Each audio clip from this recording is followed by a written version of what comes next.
All right, welcome. Hello, hello. Good afternoon, good evening, good morning, wherever you're at. We are going to be getting started here very shortly. We've got Red Wedding Planner versus Von Karstein up first. For those of you guys who don't know, this format is King of the Hill, obviously. So essentially the sitting king, in this case, the person who's on the top of the list, starts as king, will try and make a stand and go on a win streak, essentially. And today there has been a very generous prize provided by Tam10 here in chat, so we do have a little bit of prize money for whoever does the most wins, hence the scoreboard. So we will be tracking things today. Red Wedding Planner versus Von Karstein up first. They've already got their picks locked in, probably just about ready on the army selections. Go ahead and give them a start when ready.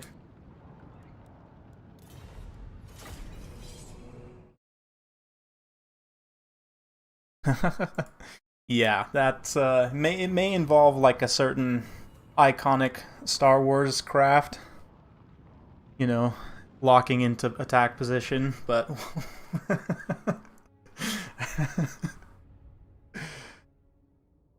except it's a Gorgon. We'll see. I don't know. Maybe I won't do it. Depends. I'll need a replay that features a Gorgon first. There should be plenty of those to go around, though. I mean, Gorgon's definitely very strong in some matchups. Let's see, though. This is an interesting one. A lot of people in previous patches would say Lizardmen have an advantage in this matchup, and certainly Solar Engines are very good here. We do see a couple of them now. I'm not sure about the icon for the Solar Engines, to be honest. I do think I like the old one a little bit better with like the laser on it. Or, I don't know, just with the gear here, it's kind of interesting. Doesn't really denote what it does very well. But anyway, we've got these Cold One Spirit Riders, a couple Chameleon Skinks here, 3 Chameleons, Legion of Chakwa, looks like Salon of Fire, Saurus Scarvets, some Saurus Warriors with shields, Skink Cohorts up front. And yeah, pretty traditional build. I mean, the Feral Cold Ones are definitely an interesting add. Solar Engines are very good in this matchup, and they're kind of what has defined things here. I mean, fire, magic damage. They did get more expensive, though, so that directly affects this matchup, as did Chameleon Skinks, which are also very common here. Taking a look at the Wood Elf side, they've gone with a nice wide approach, mix of Hagbane Tips and Starfire Shafts, I'm guessing. Yep, just all in on the shooting here, so we'll see how that pays out. A couple of Waystalkers as well, plus a Dark Spellweaver with just Soul Stealer. I actually ran this recently myself and found it to be decently effective. Like, the self-healing from Soul Stealer is not amazing. It's okay. If you have like a unit of Zotes or something to provide a little bit of additional healing, you can probably heal cap this Spellweaver. But nice to just take the Soul Stealer only and just provide damage. Yeah.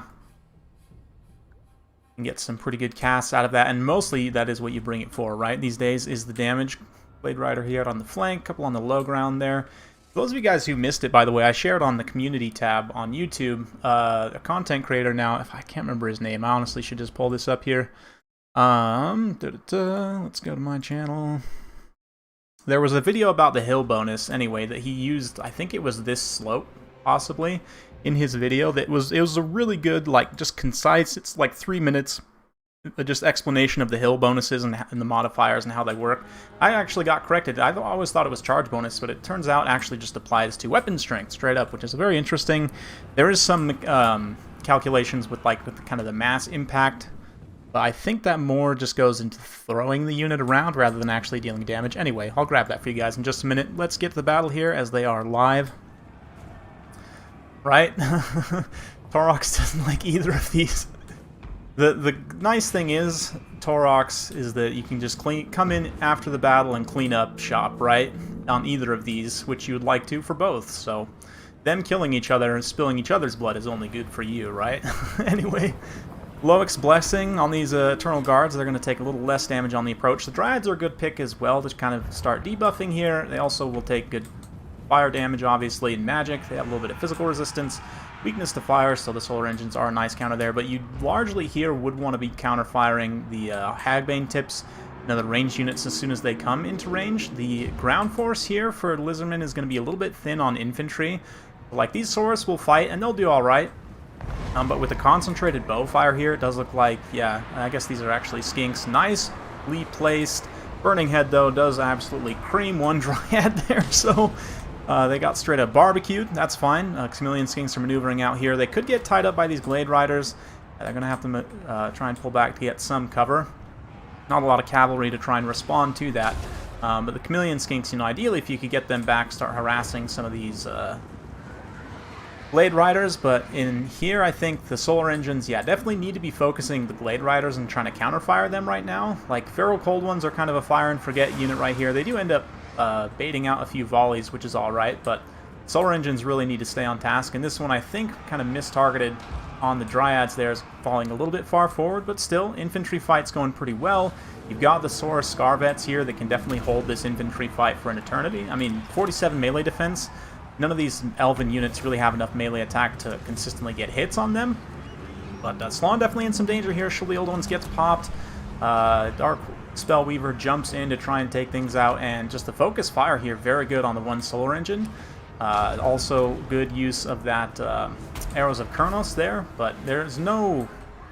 I mean, Fire Slann, there's no healing, unfortunately, for this Solar Engine to try and keep it sustained in this missile fight. So... that is potentially going to come back to haunt things a little bit. Yeah, High Slann now being the subject of the missile fire. And definitely High Elves, just range superiority here. Lots and lots of bows is certainly one way to go. And I don't think Red Wedding Planner was 100% fully planned for it. Also, these Chameleon Skinks a little bit out of position. Yeah, probably enough tools, but we'll see. Certainly it's still close, and... Soul Sealer being cast here. Slann's probably going to go down. Does some really good damage to the Saurus Scarvet as well. I guess that's kind of the one tool, right, of dealing with him. Also, these Waystalkers do have a decent amount of ammo left. Yeah, 10. So, I mean, only Bronze Shield on him, and I don't think that actually... I'm not sure if it applies to the Waystalkers' shots or not. Slann does go down there, which is a pretty significant blow. We got one Solar Engine basically offline, so Von Karstein definitely putting the finishing touches on here. But, I mean, Skinks will not go easily into the good night, right? Especially a lot of Chameleons with a lot of ammo left, so they could come in and make this a little bit of a longer game. Just depends. Like, these Dryads are very tattered here. As long as you can just kind of set these guys up in a position to try and screen, should be fine. Keep the Solar Engine back as much as you can and just keep going after these archers. Like, this side shot, this Starfire Shaft would be beautiful right now. Anytime you can get, like, a side angle like that is very ideal. And the Waystalker's actually now coming into melee to finish him off, and I guess Waystalker's pretty solid stats. I always forget they are actually kind of hybrid weapon specialists. 55 attack, 45 defense, definitely no pushovers. I mean, they are very squishy, right? HP, armor, all that's very low. But especially in a 2v1 here against this Scarvet on foot, they definitely can take him on. No problem. And I mean, only 38 attack on him with no anti-large applicable. Yeah, Red Wedding Planner going to throw in the towel there, but it was a valiant attempt. I like that build from Von Karstein. You know, very wide for Wood Elves, right? A lot of bows. You got a little bit of cavalry to help clean up flanks and Chameleons. I do think for Red Wedding Planner here, like, I kind of like the idea of the Feral Cold Ones. One of them actually did just about pay for themselves, but there is an argument to be made that maybe you just take more numbers of Skinks here, just to try and tide things up and even potentially get in the back line. I'd be curious to try Stalkers in this matchup. I actually have not tried them in this matchup at all, but I would think, like...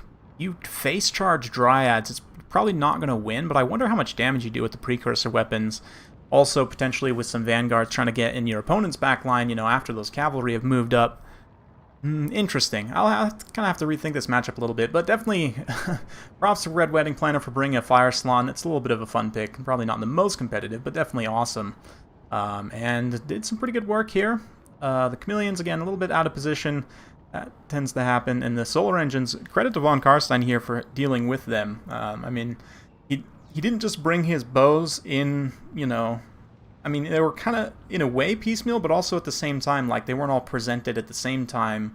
The Solar Engines in such a way that they took a lot of damage, right? Like, they were kind of well protected. Good aggressive play with the Glade Riders as well, kind of sweeping up and around the flanks. And even, like, sacrificing the one of the Chameleon Skinks ultimately ended up paying off. Love the pick of the Dark Spellweaver here as well. Waystalkers are probably some of the most underrated heroes in the game consistently, but anyway. It's all good, man. That was a good build from Von Karstein. He had a few mistakes, but it's all good. You've been moving, haven't been playing. It's understandable. Let's get the next competitor in here. Let's see. Yes, Ice Power up next.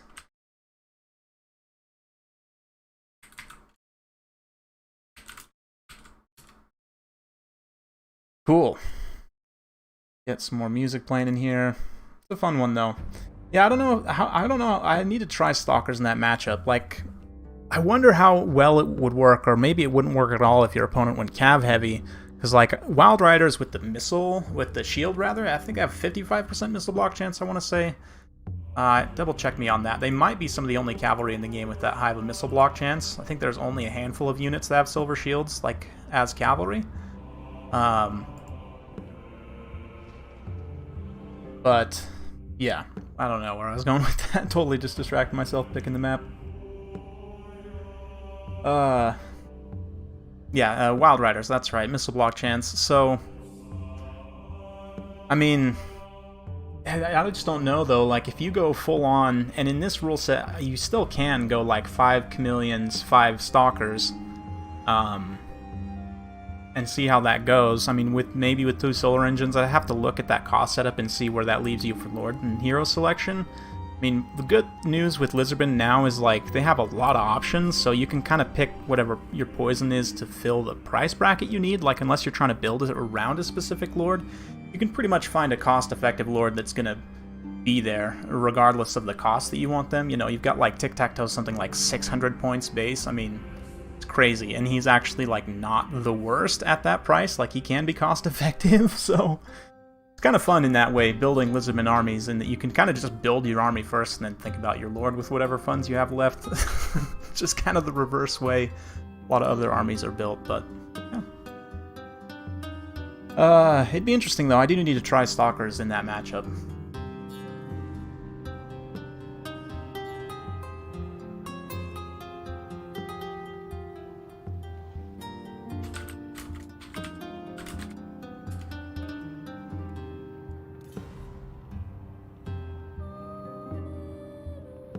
It was pretty decent. The double solar engines is pretty good. The chameleons, I mean, you got a solid chameleon core.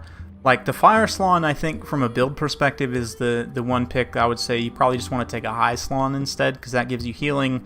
Tempest would have obviously been nice to control any air units. And Shield of Safri also. I mean, if you're spamming like Hand of Glory and Apotheosis, like, you can get quite a bit of uptime of Shield of Safri, which is pretty good. Slans are also a little bit tricky against Wood Elves. Like, Mazdamundi on his chair is probably the best option if you're going to do that, though, honestly, because his extra missile resistance, plus you get the banner that gives AoE missile resistance, so maybe that's the best one. Although you don't get Shield of Safri with him, which is kind of upsetting to me. Yeah.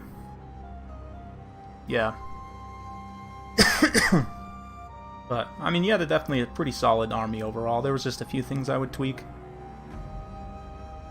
But the Feral Cold ones, too, like, I kind of like the idea of it, but in practice, I don't think you had enough pressure. I don't know. I'd have to kind of rewatch it and see. Maybe we can review that, you and I.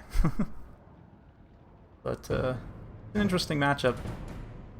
I do feel that the Chameleon Skink change does affect that matchup a little bit, just because you would tend to see Chameleon spam in that matchup, so now it's like minus 200 to 300 points, like you might have to cut an extra cohort, which doesn't seem like a lot, but those numbers certainly can add up.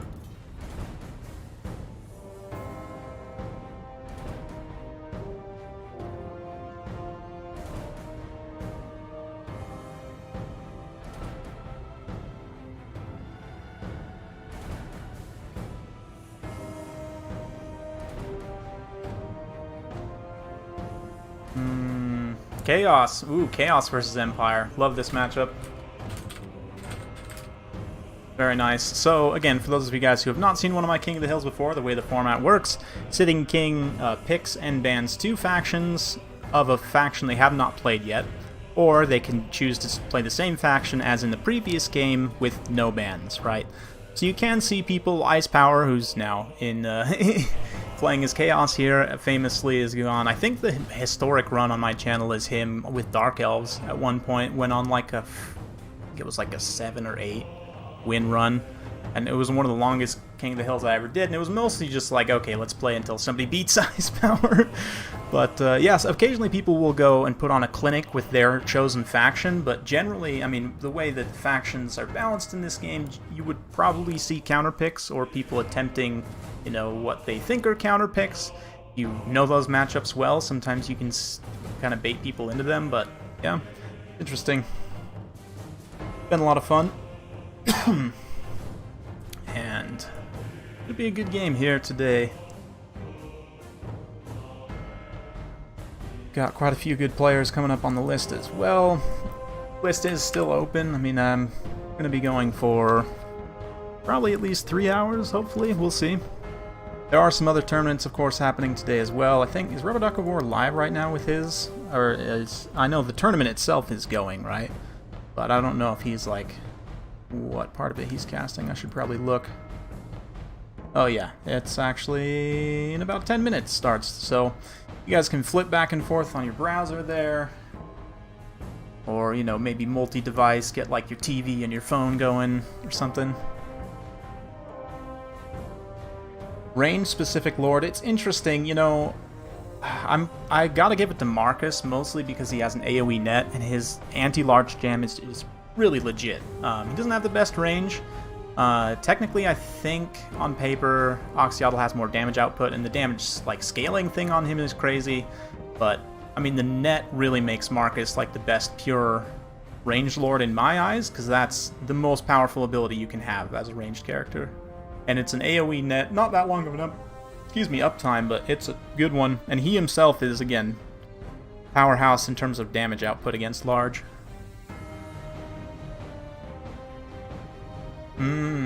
He is in the second semi. Okay, so we can make this quick then. I've also probably ought to update the scoreboard here as these guys are playing. Let's get to that. And yes.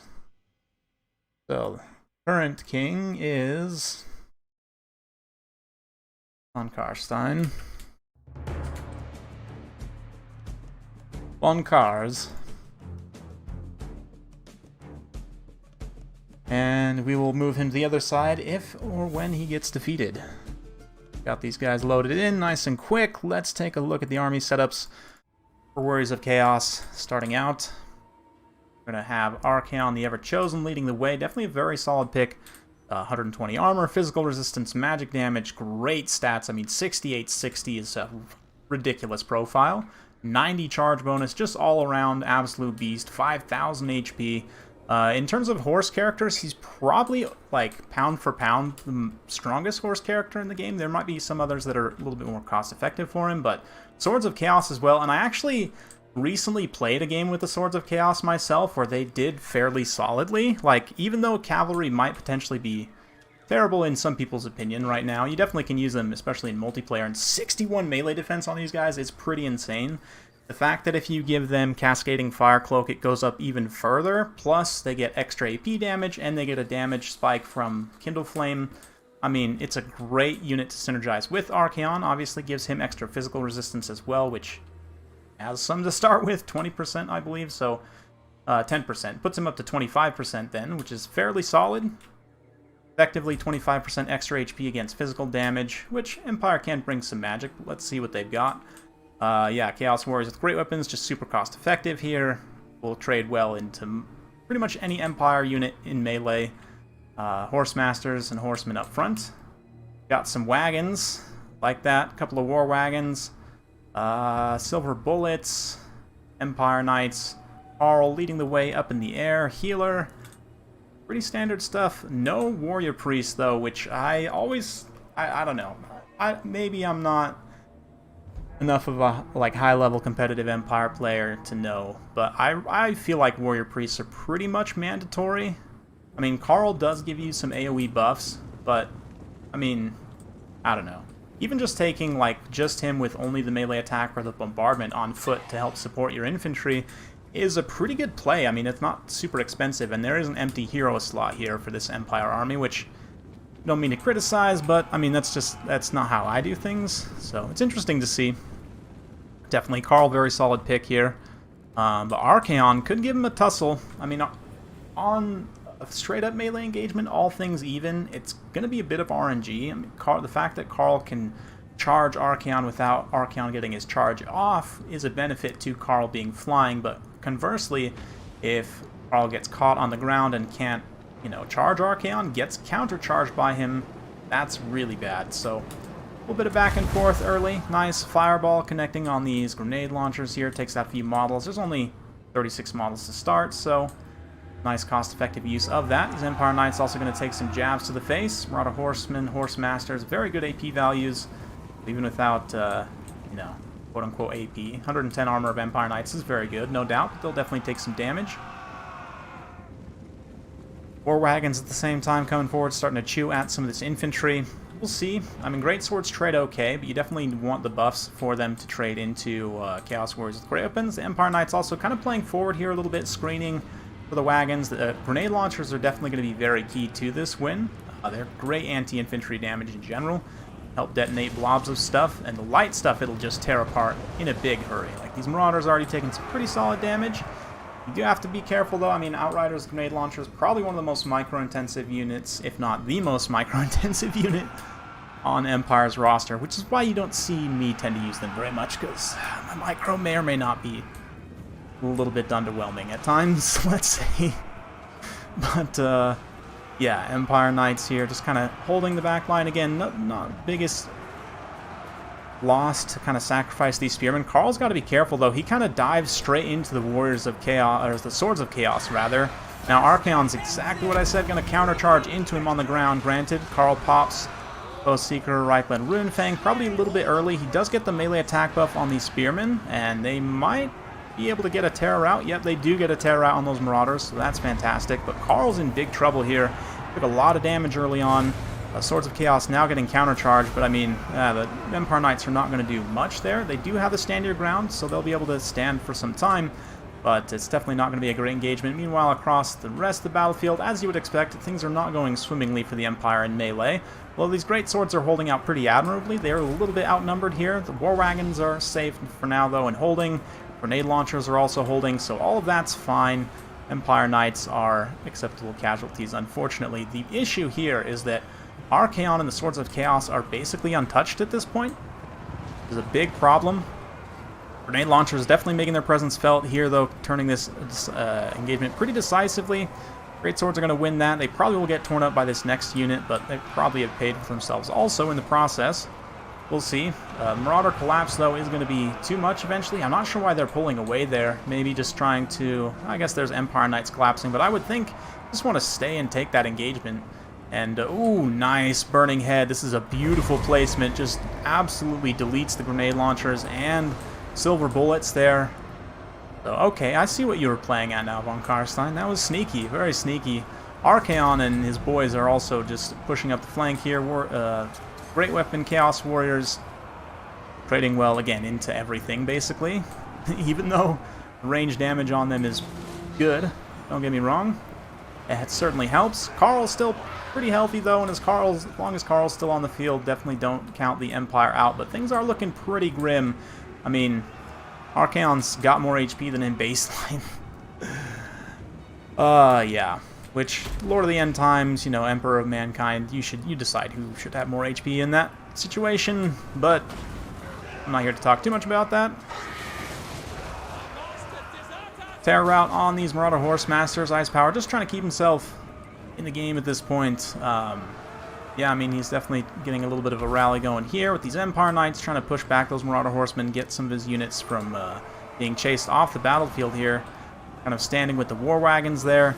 But it's only a matter of time before Karl gets caught by the Swords of Chaos and Archaon. The question is, will they be able to keep him on the ground? The Marauder Horse Masters not in a position to do so necessarily, but I think they're still getting enough tags on him to keep him on the ground. So we'll see. These Marauders may end up working. Yeah, I mean, there's Great Weapon infantry mixed in there as well. And, yeah, I don't know if Karl's going to be able to escape that. Regardless, during all of this time that Karl's not doing anything, yeah, the rest of the battle's getting torn up. So Von Karstein Oh, did I get that completely backwards the whole time? Yeah, it was Ice Power playing Warriors of Chaos. I love this build, by the way. Swords of Chaos plus Archaon. I've used it, like I said, a couple times recently myself. It's definitely a lot of fun. Warriors of the Grapens, just fantastic here. But, okay, so Ice Power now becomes the new sitting king. And for the purposes of the score, K is for Karstein. Yes. And he gets to move into that slot. Ice Power will go there in just a moment. Okay.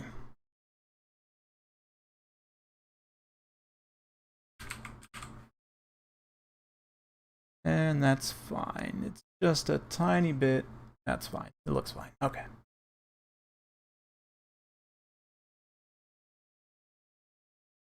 C is for current. Yes.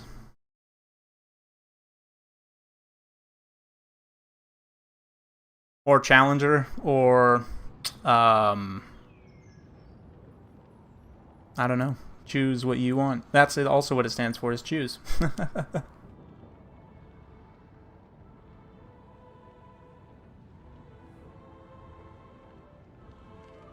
Yeah, I had it right at the beginning, and then I confused myself halfway through.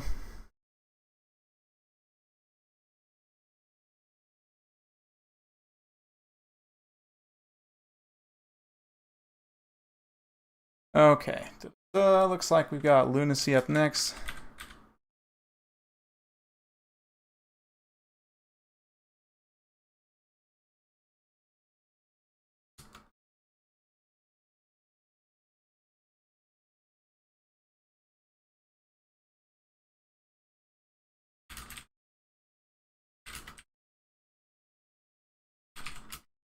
Just checking the list here. We're going to be adding Hayden, and he'll go after Hadris. So we've got Lunacy, then Xiphos, then Hadris.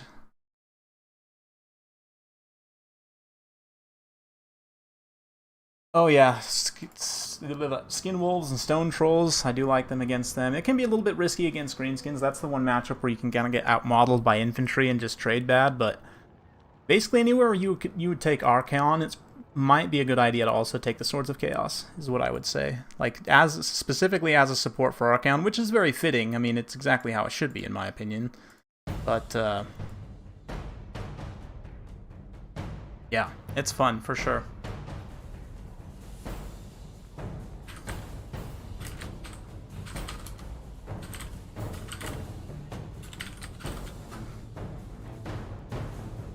We'll wait for Lunacy to get here. In the meantime, chill out. Corn kickstand. There we go. From time to time. I generally just meme way too hard in FFAs, and sometimes I do good. Usually I end up losing horribly, but I do enjoy FFA from time to time. Maybe we'll do a community FFA stream sometime. The issue with doing that is people's connections. And the other issue is, like, I just find that when I've done, like, recordings of free-for-alls, they tend not to do as well. And I think maybe if I were to do them a little bit differently, they might do better, but something tells me it's just about, like, free-for-all in the title. I guess, I don't know. They're more fun videos, they're less informational, potentially, is how some people could see that, so they may not necessarily click on it, because I think most people watch my channel primarily for the information, also for the memes, yes, now, but...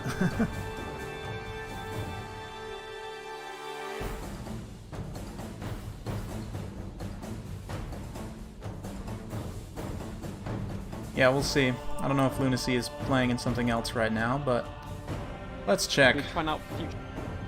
Rubber Duck of War is got Saphir versus Park Map, also. Nice. And then, yeah, I guess Flying Taco, I didn't even realize. I must have missed that announcement, but he also has a tournament today. So lots, lots of tournament action for everyone. Nice to see.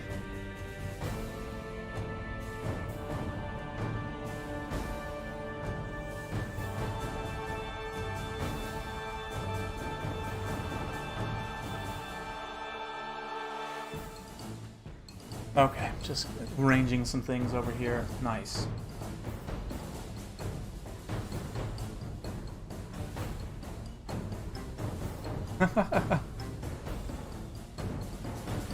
Oh yeah.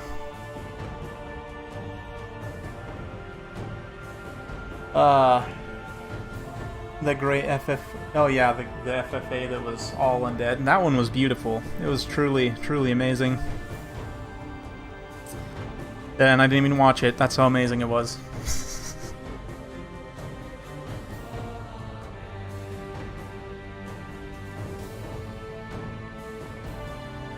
Okay, where is Lunacy?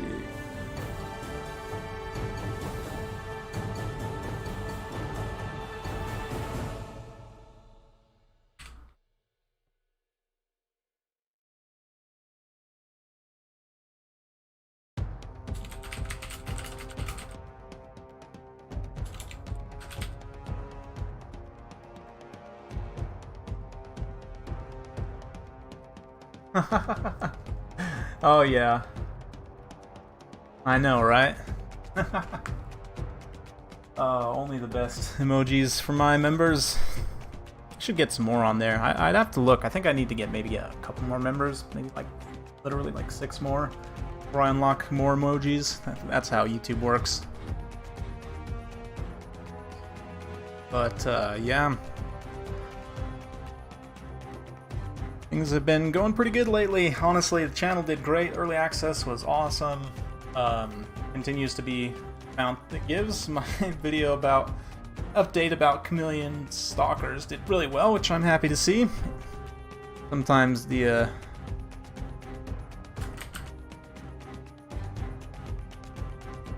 might see if the next person is up and we'll get Lunacy in next. Let's see. Maybe Ziphos is around.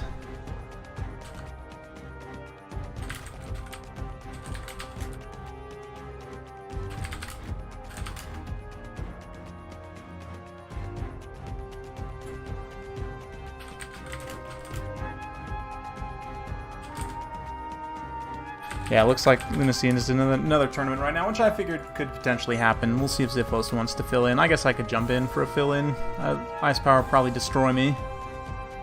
But,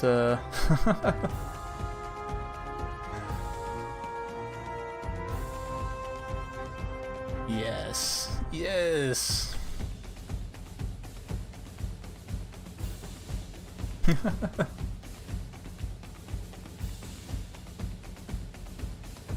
Yeah, well, it's legitimate too. Like I had some.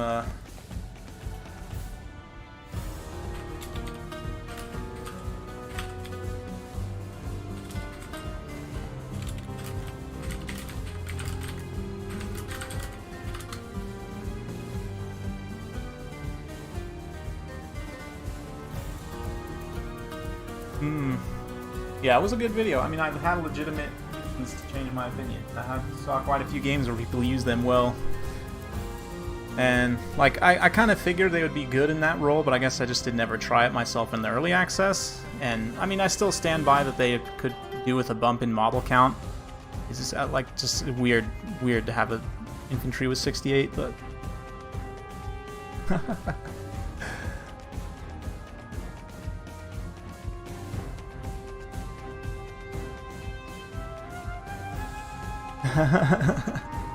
Hey, Ziphos is here. Awesome. Oh, the map. Let's go ahead and do... We'll do... Rail Ridge.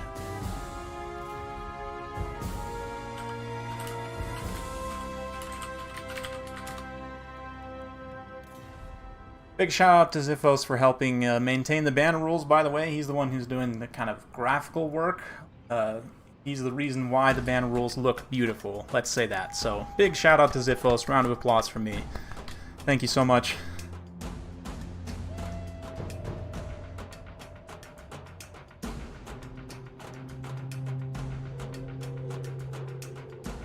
And the banner rules do look beautiful, I have to say, and they continue to be improved. There's now a new icon for missile, cavalry, and chariots. Max 6, Max 6, right? Yes, Max 6, Max, yes.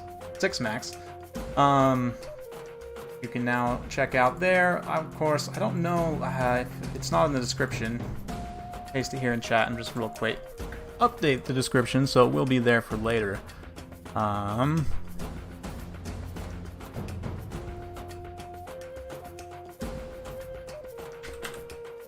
Banner rules 4.06. So you guys can take a look for yourselves. Of course, any of you watching after the fact as well, take a look at the rule set we're using. If you want to use it with your friends for whatever, you know, it's there.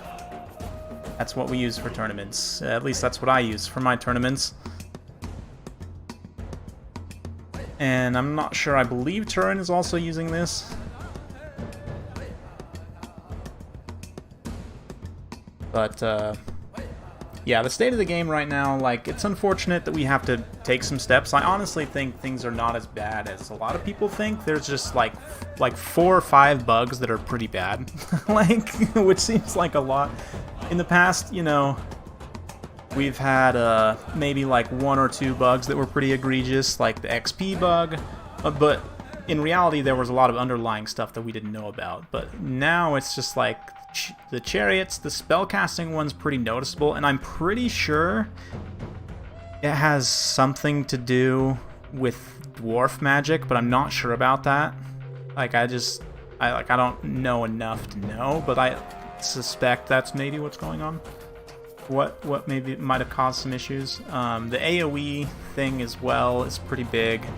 And the kind of balance has shifted straight up underneath all of that a little bit in some of the standardizations, like in terms of resistances, melee attack and defense buffs, like at the lower tiers. Some abilities got buffed, some abilities got nerfed, so the balance has kind of shifted in that way. Like Marathi is a good example, where she got double buffed secretly, right? Because her abilities, I think it was only like plus something. Anyway, I'd have to do the math, but I think her debuff auras got buffed, like they're more powerful. And then Soul Stealer also hits more targets, so like she's extra scary now. She was already pretty good before. So like that's what I'm saying in terms of they've done some kind of broad sweeping overall balance changes that still, I think there's some fine tuning that needs to be done. But I am hopeful that we'll get a patch. I mean, it hasn't been confirmed yet for this game, but given the state of things, and there also seems to be some pretty egregious bugs in campaign as well. Like, I mean, the ambush armies like sticking around and siphoning off your income. I mean, I think that was even being reported in the early access, so they're aware of these issues, and I'm hoping that we'll get some kind of official confirmation of a hotfix at some point. But in the meantime, can just continue to provide feedback. Okay, so it was literally +1 or -1, depending on how you look at it. Oh no, the chariots broke because pig chariots. They like tried to do something with them that the experiment failed, let's say. No, I'm saying the magic, the issues with magic, I think possibly both the AoE change and the other undisclosed bug with magic.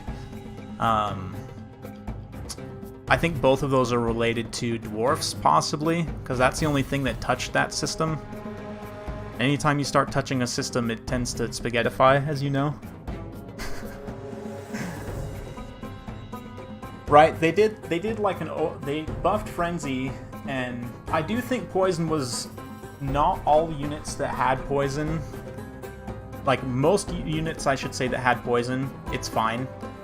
Like, they actually probably needed that nerf. There's a few units, though, that are, like, even worse now, like, let's say, Crypt Ghouls, that I think need a buff. Like, more units didn't need changes than needed changes, I think, with the Poison change.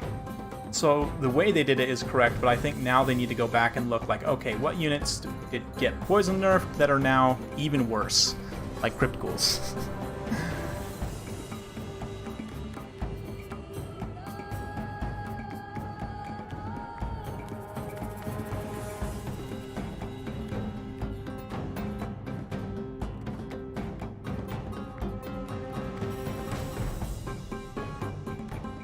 Yeah, all Mortis effects, all area of effect damage. So Flock of Doom is all of a sudden really good again, like, as it has been in rare patches in the past. Like, I think only when Beastman first came out and Lore of Beast was first released, I think Flock of Doom was super overtuned. But anyway, let's take a look here. We've got Ice Power coming in with Elves, Dark Elves, Xiphos with Wood Elves. So some elf on elf action here, love to see. Marathi, double hide, no, Malekith, wow. Foot Malekith does have a great missile block chance, low HP pool, but again, just kind of a Soul Stealer battery. We've also got Gaze of Malice to deal with some light infantry, 3,200 HP is not a ton, but 20% physical resistance, plus 15% missile, plus the missile block chance, 60%, same as Chosen, is significant. He will hopefully be resistant to a lot of bow fire. A couple of Hadris here, which is kind of an interesting sort of side pick to that. They are going to be vulnerable to bow fire, but we've also got Dark Shards with shields here, some Fear Spears, Sad Swords. And on the Wood Elf side, it looks like a Glade Lord, just straight up classic Ray of Anathrema, Triple Way Watcher, Branch Wraith, Wild Hunters of Kurnos, Wild Riders here, Eternal Guards. This is, you know, no DLC Wood Elves, which is kind of hilarious. Old school Wood Elves from Xiphos. Love to see that. Branch Wraith. Nice caster. Probably Melkos and... yeah, no Pendulum, really. That's interesting.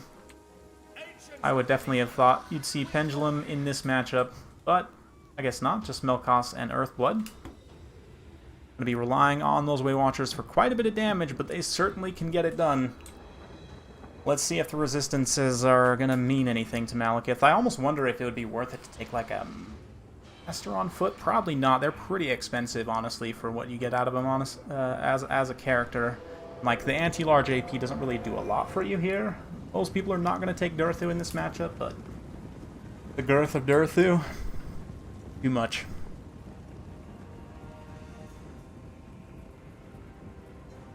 Yeah, one of the rare Footlords with a Silver Shield, right? I think it's interesting how more Footlords don't actually have Silver Shields. Like, you would think that maybe some of the Dwarfs arguably should, given the area of their body that is covered by their shield. Like, for Malekith, it makes sense. He's got a few holes in his shield, which doesn't seem very practical. Like, percentage of body covered, that's pretty good. Not to mention he's in full plate, but that doesn't matter at all for missile block mechanic purposes. And, like, you see, like, the Bleak Swords, like, they got really good coverage, right? Like the Sad Swords, Fear Spears, the little Pavies style, oh, just get wrecked. The shields don't do much for them there, unfortunately. The Way Watchers just deal so much damage, overwhelmingly just push past that and just about one-shot them. But let's see, the Hydras are trying to maneuver into position to use their breath attacks, it looks like. I mean, taking it on the chin, these are not the cheapest units in the world, these Dark Shards. It's not great, but it's also not the end of the world. I do think there's potentially... there's quite a bit of light cavalry here from Ice Power. They're a little far back. I don't know. Screening with them could be dangerous, though, because obviously they're going to get shot up, and arguably, tactically, they're more valuable than these Dark Shards. Like, the Dark Shards, what are they actually going to shoot here that matters is the question. Certainly getting rid of them early, good value in terms of gold, but we'll see. Xiphos just playing this very patiently, not wanting to get overextended here, content to use some of these shots on those Dark Shards, taking them out at a distance, and there's no bolt thrower pressure or anything else like that. Bolt throwers probably are not going to be great against the Prey of the Arrows of Kurnos. Not doubles Arrows of Kurnos, though, so I mean, an argument to be made maybe like you go very heavily into the bolt throwers, they can't actually destroy all of them. And again, that also kind of opens you up to a little bit of a rush situation. Like, can you also screen the Way Watchers far forward enough that they don't just counter-shoot your bolt throwers? There's a lot of variables, certainly, which is why we play the games. But right now, Ice Power also very patiently advancing, doing a good job not getting overextended in any one area too much, like keeping everything relatively tight now. Brave Anathrema does hit this Hydra, though, and it looks like the burst is incoming. Wow! Way Watchers just deal so much damage. It's absolutely incredible. But the Hydra, certainly out of any of these units, will be able to regenerate that back. It's got some... yeah, the missile resistance being debuffed by the Prey of Anathrema is nice. I mean, baseline, you can see 35% missile resistance, but as long as it pulls away here, it can kind of take some of that damage, heal it back, and Oh, nice breath attack. Well, I say nice. Does some okay damage. It's certainly good that you use them, but... Hey, what's up, Ryan? Belagar. It's fun. 120 silver shield. Does Belagar have a silver shield? I was going to say, I feel like he, out of all the Dwarf Lords, probably should. I mean, he literally has, like, a legendary shield, right? Anyway. Yeah. So far, so good. The Dark Elves are starting to get within range to start kind of poking in melee. Oh, nicely placed Soul Stealer here is going to get all 3 of these units of Way Watchers, which in and of itself is going to do a lot of damage. They've used more than half their ammunition already, but nice Gaze of Malice placement too. Also going to do some pretty good HP damage. That will kind of amplify the effect of that Soul Stealer ever so slightly, but... this is good. Taking out models there, not allowing them to use their ammunition, right? Each model that dies, their ammunition sort of lost, quote-unquote. So the Hydra is also coming forward now. It's always been interesting to me that Hydras don't deal fire damage in melee. You would think they should, right? I don't know. Maybe not. I'm no lore master by any means. Yeah, Dark Riders here just kind of hanging back still very patiently. I would almost wonder, it looks like you could maybe bust this gap and push through and take out these Way Watchers right here, but there is still Lady with Brave on a 3-man in her back pocket. You don't want to overextend. These Wild Riders are also still lurking around in the back line too. Probably in enough of a position to seriously threaten here. But for the time being, just playing conservative with the Hydras. Making sure that they stay safe. Another breath attack used there. It's a pretty good effect on those Eternal Guards. Just everything you can to dish out that damage at a distance and be able to, more importantly, weather the damage of the Wood Elves here.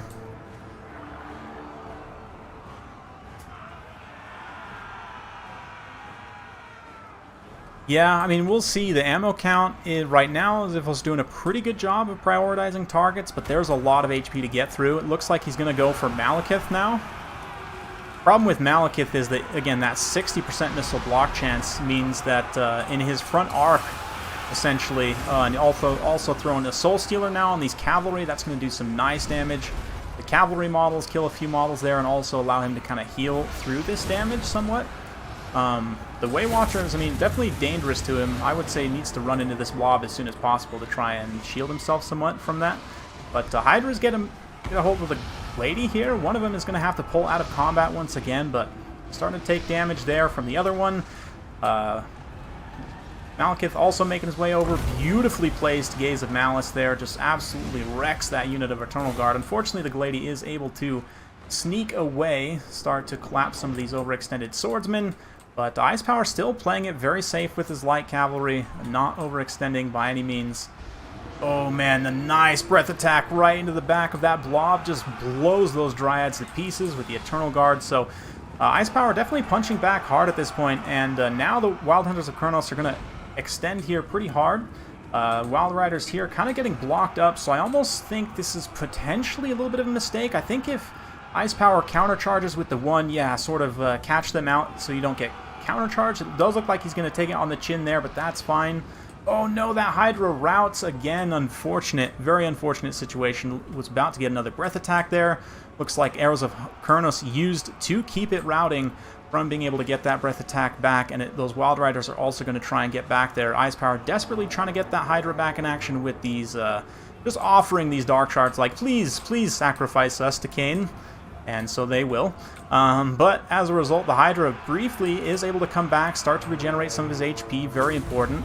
And the Way Watchers are just about out of ammunition at this point. Malekith's low, though, so maybe the strategy of sniping Malekith is still viable with the amount of ammunition they have, especially when he turns his back. He's not going to be getting the benefit of that missile block chance.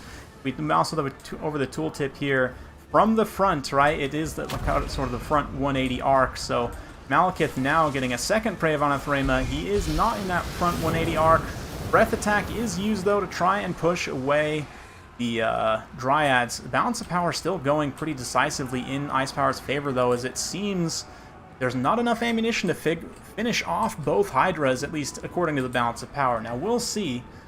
Certainly, crazier things have happened, but nice maneuvering with the Dark Riders here. They're going to draw Melkoth's Mystifying Miasma. which will equal less healing for the Wood Elves overall, which is good. They also kind of pull some units away, allow this other Dark Rider to get a nice charge in here. Earthblood then being used to sustain, I think, more importantly, the Dryads. Another Wild Rider does come back from route here as well, which is pretty decisive. Wild Hunters of Kurnos also back with only 9 unit models left, so if I were in Karstein's position here, or sorry, Ziphos, that's the last game. Now, talk about getting mixed up. Ziphos' position here, you just want to hold and try and conserve your magic. If you can get these cavalry back into a position to start healing them up, that's going to be probably your best bet to try and carry. I mean, yeah, going after the Hydra here with a little bit of ammunition you have left, he is at his healing cap, so he can't heal anymore, but this other Hydra, I mean, still has plenty of healing cap space left, has got really good damage value. Well, okay damage value, let's say, so far. A nice concentration, though, with Ziphos staying tight with his remaining units here, not getting overextended. And, yeah, the Wild Hunters are going on a goose chase there, pulling some of these Dark Riders away from what is arguably a much more critical engagement here. But let's see. I think this Hydra probably still has 1 breath attack left. It's going to try and get an engagement on the Glady, it looks like, but we'll see if that ends up overextending him in terms of the infantry fight. This is sort of it right here, and I would think that this is going to heavily favor the Hydra, but the Hydra's leadership is not amazing as it takes some rear fire. That attacked by missiles debuff is going to be significant. Will it be enough to rout the Hydra? It looks like his leadership is stabilizing somewhat. The question is, if he starts to take too much damage, will he rout? Ice Power going to pull him back just to be safe. I almost would think if you want to try and get 1 or 2 more snipes on the Glady, okay, pulls back, take advantage of that 45 charge bonus if you can. I don't know if it actually is, but come on, buddy. Do an attack animation. I know you want to. Oh, this rear charge from these Wild Riders, though, this is going to be a major problem. Probably going to break all these Dark Elf infantry units. Oh, let's see. Oh, man. Well, the Hydra himself kind of throws his mass in there to help stop up the charge. It's definitely beneficial, but you can see the 1 Fear Spear routes. These Sad Swords are holding clutch over on the side, but man, those Eternal Guard fighting to the absolute bitter end. Wow, what a close game. Absolutely to the wire. We've got Dark Riders desperately trying to get back here. That's what I was saying earlier with chasing those Wild Hunters off. Like, I get that, but at the same time, arguably you need them close at home to help protect the Hydra. Although Hydra seems to be doing okay right now, a lot of the supporting infantry is starting to get evaporated, and once the Hydra is alone against all of this, his leadership's just not going to be enough. The question is, the cavalry are literally coming for the Dark Elves, right? So can the Wood Elves manage to finish this off in time? Ziphos doing a good job. These Wild Riders now enough of a force that they could, yeah, just straight up countercharge in and break those Dark Riders. So all of a sudden things are turning a little bit here as the Hydra's leadership starts to drop once again. Yeah, the loss of Malekith earlier definitely being felt. And may not even need to get this Hydra to its healing cap if you could just beat it based on leadership. This one healthy Dark Rider, like, they still didn't even quite chase off the Wild Hunters, which is pretty painful. But terror is definitely still a factor. Let's see, a few units tear out there. If the Hydra routes here, though, that is basically it. Dark Riders come back. Oh no, the Hydra routes. Oh, but it was getting its healing proc at the same time. The thing is, I just don't know. Maybe Ice Power might have been able to screen it out a little bit, but that's probably done, honestly. So, yeah. Yeah, that was a nice pullback. Things were looking a little bit dicey there for Ziphos for a second, but pulled his forces back. You know, just played it smart, used the last of his ammunition there. It wasn't quite able to get the break with the Wild Riders coming in the late game. I think Ice Power just committing... Yeah, I mean, committing very few errors, but I would say the small errors he did commit in not fully seeing off this one unit of Wild Riders honestly might have been the decisive difference, because they were able to clean up a lot of the Dark Elf units in that late game fight. Malekith got his damage back, absolutely, but the sort of the loss of him at the time he died was pretty rough. Sad Swords, though, man, almost doubling up their damage value. Sort of offering the Dark Shards as sacrifices here also makes sense. Even still, one of them was able to pay for themselves, so that's quite impressive. Dark Riders coming in not quite when you need them. I mean, arguably they were the weak point of this build, and the one Hydra also didn't pay for itself, but still very, very close. Very good game to both players. Yeah, great job with the Glady with those Brave on Athrema placements, and the Arrows of Kurnos also pretty decisive. Yeah, Dryads trade fairly well here. The Wild Riders got canned a little bit, didn't pay for themselves, but their tactical usefulness in the late game definitely shouldn't be overstated. 146 kills of just cleaning up tattered Dark Elves in the late game, and then obviously the Way Watchers, Kevi. The heavy amount of damage burden for this Wood Elf army. So, the folks coming in and claiming the title. Let's see.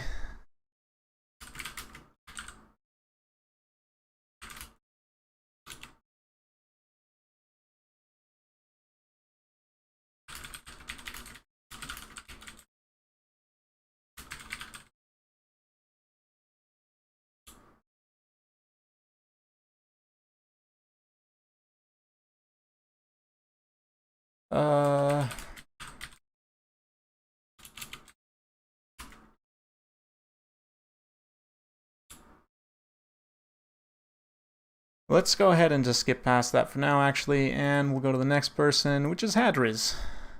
So far, no one has gone more than one win, which means my job divvying up the cash is going to be interesting. That was a nice Wood Elves game. I mean, classic. That style of Wood Elves has never been weak. I mean, it's always hard.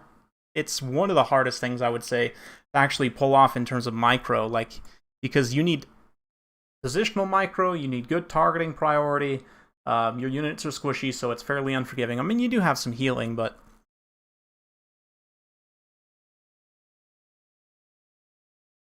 he just got... Yeah, he turned around briefly. It is you, Hadris, indeed. That was a rough one, though.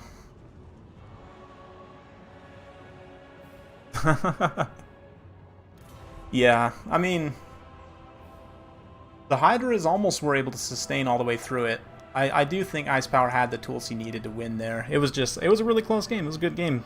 Both players made some mistakes. Both players played well. At the end of the day, Zifos was able to win. No, Winter, I'll take it back. Wait, does that mean I get to keep it, though? Oh, I'm just kidding. Nah, we can figure out some solution, I'm sure. $10 to everyone. Participation trophy. Yeah,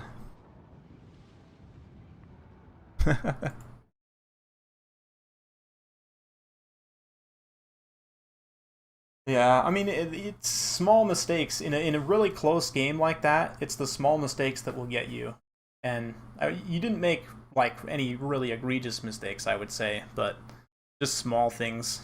I think the late game kind of cavalry situation is the main thing, but again, it's a seemingly small, ends up having big consequences at a certain time. But yeah, it happens. Yeah, I do like the double Hydra, because I mean the one did absolutely pay for itself. The other one like was kind of just tanking damage. Which, I mean, it did very well. It got to its healing cap, right? So it did its job of eating a lot of Way Watcher fire.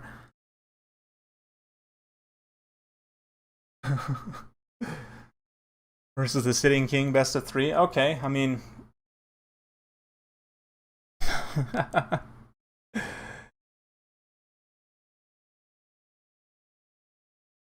First picking Dark Elves, right?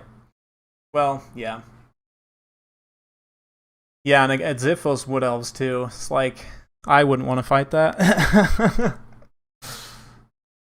Yeah.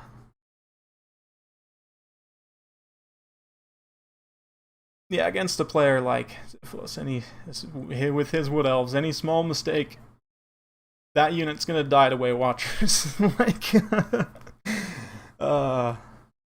I've had that happen with my Empire before, definitely. Like, oh, yeah.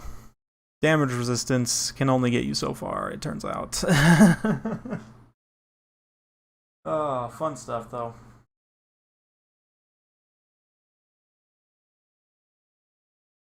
A reminder of simpler times before Ariel and Sisters of Silliness, and yes. Yeah.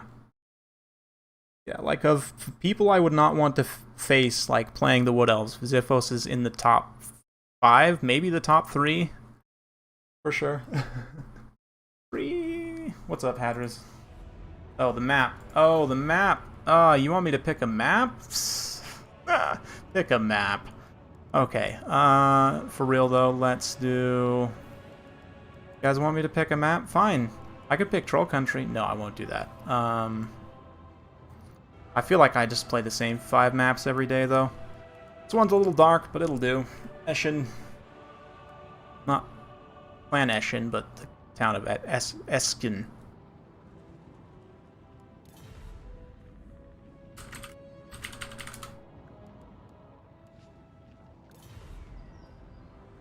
Yes.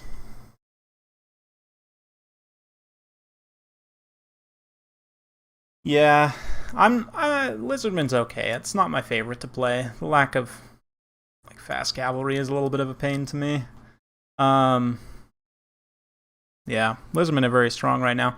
Of course, no one wants to play Greenskins, but they would also be a very good first pick. Dwarfs. It's kind of funny, like, I don't know. Beastmen are still fun, I think, for me to play. I've not been playing them as much just because I played them a ton during early access, but even without the broken stuff, like, you completely discount that, Beastmen are still a lot more fun, and I enjoy them, definitely. I also, honestly, I enjoy playing Greenskins, but, you know, people don't enjoy playing against them. Yeah. It's kind of interesting in that, like, Dwarfs and Lizardmen are some that not a lot of people enjoy playing. And they're like 2 very good factions right now. Always pick Taurox. Hey, can't go wrong that way.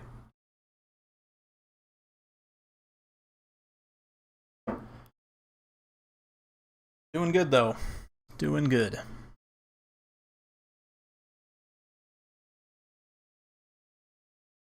Yes, thank you all for coming out so much. Big thanks to Hamilton again for the prize pool, Ryan G for the twofer, appreciate it.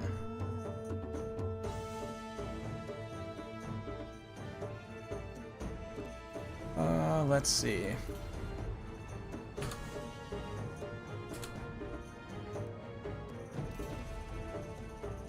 Yes, yes. I should do another tier list, honestly. Once things kind of stabilize. Yeah. I don't know even know if things will stabilize, to be honest. And still no official confirmation on a hotfix, but I guess I really ought to do a final tier list for Game 2, huh? Just as a way to say goodbye. Maybe I'll do that in the next month or so after I get a little bit more experience. Maybe watch some tournament VODs, do some actual research, talk to people, players, post on Reddit and the forums, and probably get yelled at for stuff. Anyway.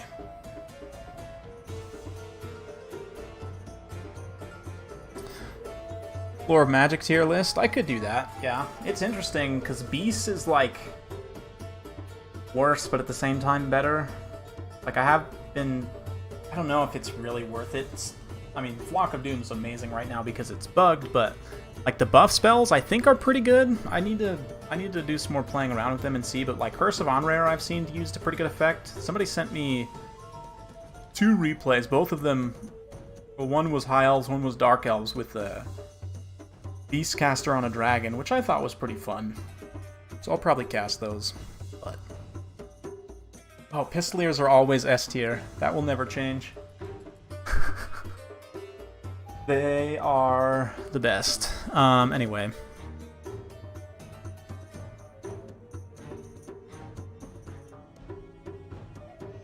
Pistoliers are always S tier. War Wagons are also S tier, as it turns out. Probably. Maybe not.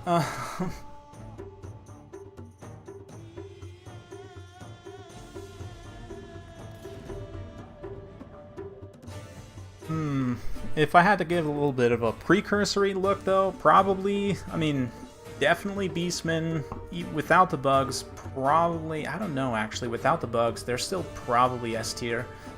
Greenskins, for sure, still S tier. Lizardmen, I need to go through their matchups again and kind of really sit and think about it, but probably, actually, they arguably might be S tier now as well. Like, I do think some of the new tools help certain matchups that are tough. Like, if you can use them right, and if your opponent, you know, sort of allows you to use them in the way that you want to, in some of the missile-centric matchups that were tough for them before, I really think the Stalkers, like, help a lot. Like, a lot more than I had initially thought.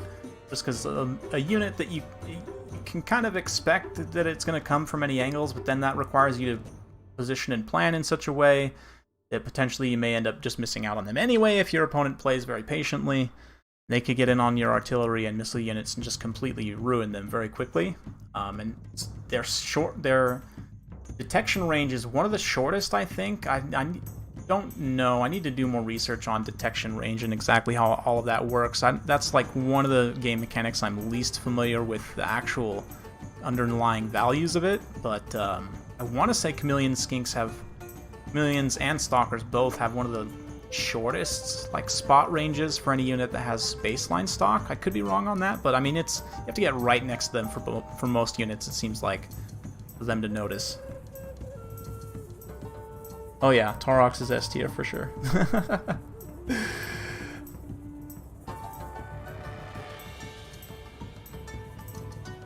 I don't know. Counts, I feel like, are still quite strong, and that's probably just my personal bias against them. But the infantry meta has sort of affected them because Blood Knights are... I mean, they're still the best cavalry in the game, and you still see them getting like 3,000 value in games if they're used, you know, optimally. But it is tougher for sure. Although the Great Weapon sort of situation does actually benefit Graveguard with great weapons, or great swords, I guess, really.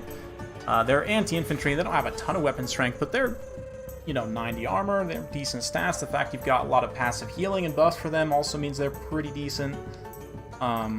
So, I don't know, I need to play more with vampire counts and really see. I think they'd probably be mid-tier. Like, thinking about in terms of their tough matchups, like, probably all the elves are still tough.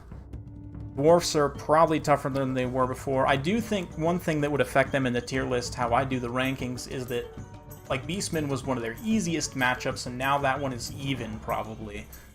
So, like, that could have an effect, actually bumping them down. But if anything, I think they're probably still a mid-tier faction, based on my gut feeling. Again, sometimes I surprise myself when I sort of rank them by matchup. I'll be like, oh, this faction has more bad matchups than I initially realized when I actually sit down and think about it.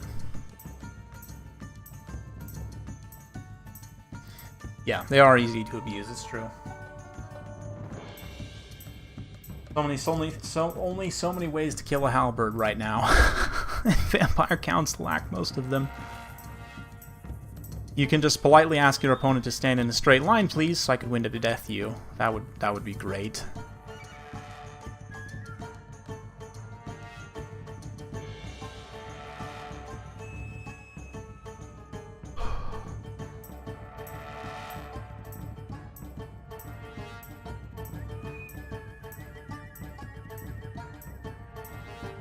That's it. That is possible, Puggington, because they definitely have less good ones. With the Beastmen being easier, I mean, Lizardman was already arguably on the borderline of being a tough matchup, and that one's probably tougher now. I don't know, actually. Does any of the new stuff change that matchup?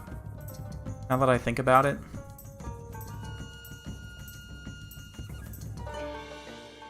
I don't know. The new units. I mean, the Quaddle doesn't really do anything for you there, right? I mean, it does have AoE damage abilities. Maybe that's helpful for clearing out chaff, but it's going to get killed by Vampire Air super easy. Oxyotl is a little bit vulnerable to getting surrounded by cav or zombies and then getting gooned by a melee character. Oracle, like, it's tough to use missile monsters because it's a pure melee rush faction. Like, they're going to get you tied up in melee. Maybe it's still worth it because, I don't know. Oh, you know what I will say, though, is the Arc of Sotek change. Okay, yeah, I was going to say, there was one change that did affect that matchup, I feel. And that's what it was, the Arc of Sotek. Now having a straight-up dot effect is much better. It was already okay in that matchup, but it's actually, like, legitimately scary now, I think, for vampire counts. Maybe not. I mean, they could probably regenerate through the damage better than most factions, like Warriors of Chaos, for example. Warriors of Chaos infantry kind of just dies. But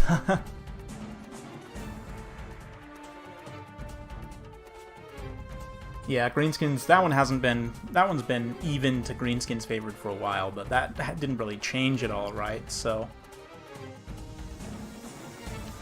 I mean, Grom getting a little bit of a tiny bit of a nerf does change things, but not a ton. Yeah. Dwarfs, I don't know. I always felt that was a matchup from, like, I would choose to play that from the Dwarfs perspective more often than I would choose to play it from Vampire. Like, Counts can do some stuff, and it's pretty fun to go double coach and just try and, you know, do your typical Dwarf formation busting. But I found that the Dwarves, like, due to a variety of factors, were less vulnerable than certain other factions.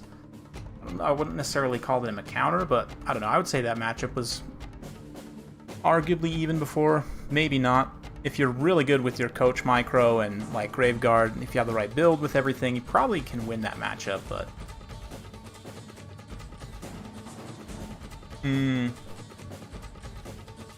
yeah. Yeah, oh yeah, Counts, like, people playing Tomb Kings will still ban Counts.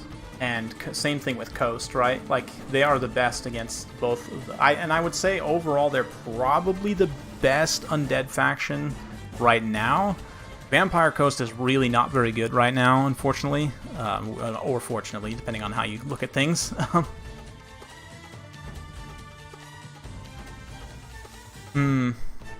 Really?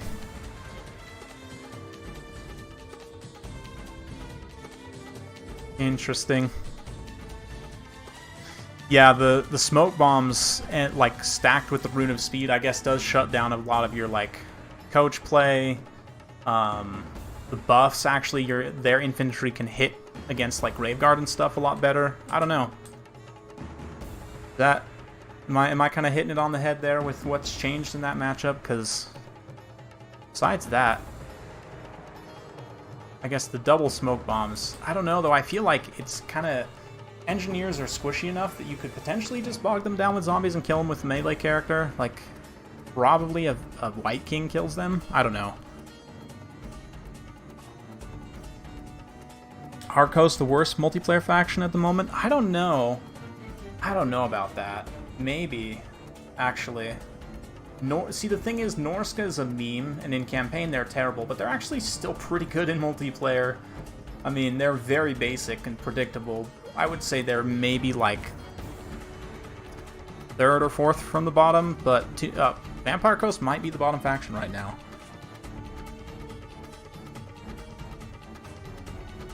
Yeah. I mean, I would think not enough changed.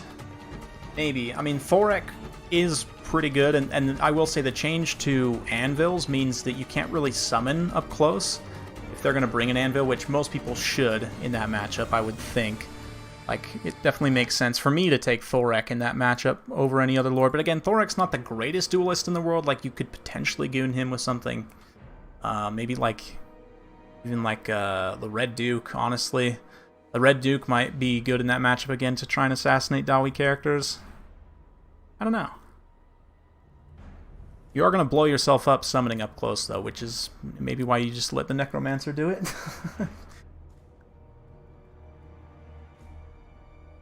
Yeah, all their units do the jobs well, exactly. I mean, Famir, arguably, they're one unit that's not very good right now. Champs, Great Weapons are a terrible Great Weapon unit objectively, but Great Weapons in general are very strong right now, so ergo, they're actually kind of good right now. Don't tell anyone I said that, but yes, Marauder Champs with Great Weapons can trade well into Cavalry, certainly.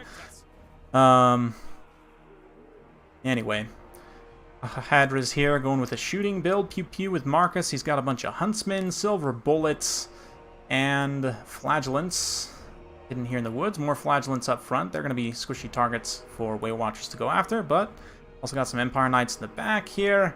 Sisters of Twilight up in there, so it's going to be a full-on shooting war. Not too much gunpowder, a little bit of gunpowder, mostly bows, though. Deepwood Scouts. Oh, so actually Deepwood Scouts going cheaper than Way Watchers. Interesting. I mean, you don't really need the AP for anything except heavy cavalry, which they're not likely to use a ton of right now. I mean, I still think if there's any matchup we're going to try and do like 6 to 8 cavalry units, this is arguably one to try, but Hadris going with a very different approach here. If Ogres are pre-order and are a Rush faction, why play Norska? Well, Norska I think will get updates to give them more distinct flavor, and I don't really know their plans with Norska as it pertains to like Game 3 and everything. But yes, I also should probably be updating the scoreboard and keeping track of things. But so far, no one's gone on more than a one win streak here. Let's see if Xiphos can get the streak going. Whoops. Come on. And they are starting the battle here, so yes. All the misclicks. Okay. And immediately we can see Deepwood Scouts teeing off on the Flagellants. Flagellants do take a pretty significant amount of fire there, but the Huntsmen also, nice thing about them is they can fire while advancing, so the whole time basically the Empire can keep pushing forward. They're going to be continuing to fire, right? The Huntsmen will continue to fire while advancing, so that's nice. And they can just continue to use these infantry to screen out. Like, yeah, arguably not great to take the shots on the Flagellants, but again, they're not the most expensive unit in the world. This Empire build definitely has plenty of killing power kind of spread across the entire build here. And again, the Spearmen with shields, not the worst unit to take this on. Deepwood Scouts are not too expensive either themselves, though. And I mean, in terms of Wood Elves build here, it's pretty wide, plenty of mobility. The Sisters of Thorn are an interesting pick here. The Prey von Athrema, or sorry, Curse von Rare, did get quite a bit better. Shield of Thorns, still probably about the same, but arguably slightly worse. Considering doesn't have an AP component, but yeah, Curse von Rare now giving minus melee defense instead of accuracy is definitely much better. So we'll see for that to try and potentially come into play into a melee engagement later on. Right now, Hadris taking damage on his infantry, but Huntsman critically staying alive and putting some nice damage in. Xiphos kind of dodging around with his Waystalker, not taking too many hits directly. The Empire Knights are surging. They're threatening for sure. And Xiphos is going to have to fold his full formation. Looks like he's kind of just wheeling. This side's pushing up a little bit here, kind of squaring up. Possibly trying to draw Hadris into an uphill engagement up on this side, which would be a pretty decent play. Ooh, nice. Deepwood Scouts, you see he's trying to hit with it's not the armor sundering. I guess it just does poison, which arguably is not as good now, but the multi-shot here, pretty nice amount of damage, plus 40 bonus versus infantry as well, so against infantry targets it will do a lot of damage. Not doing much on the Empire Knights though, so that's actually pretty good for Hadris, eating those shots with the cavalry. But this balance power is slowly starting to tell. I mean, the damage on Flagellants is pretty good. Question is, will the Empire have enough stopping power in the late game? Silver Bullets making their way forward to try and get a shot on the Sisters of Twilight. Looks like Marcus himself also doing some really, really good damage actually to the Sisters of Twilight here. So Empire definitely not taking this shooting fight lightly. They are punching back hard, and wow, Marcus is just lighting the Sisters up right now. That is really not good for Xiphos. He's got to pull back, try and maybe get a little bit of healing going there. Yeah, so far Marcus himself hasn't been directly challenged too much, which is good. Definitely. Got Stag Knights. Ooh, these are actual Stag Knights charging downhill now.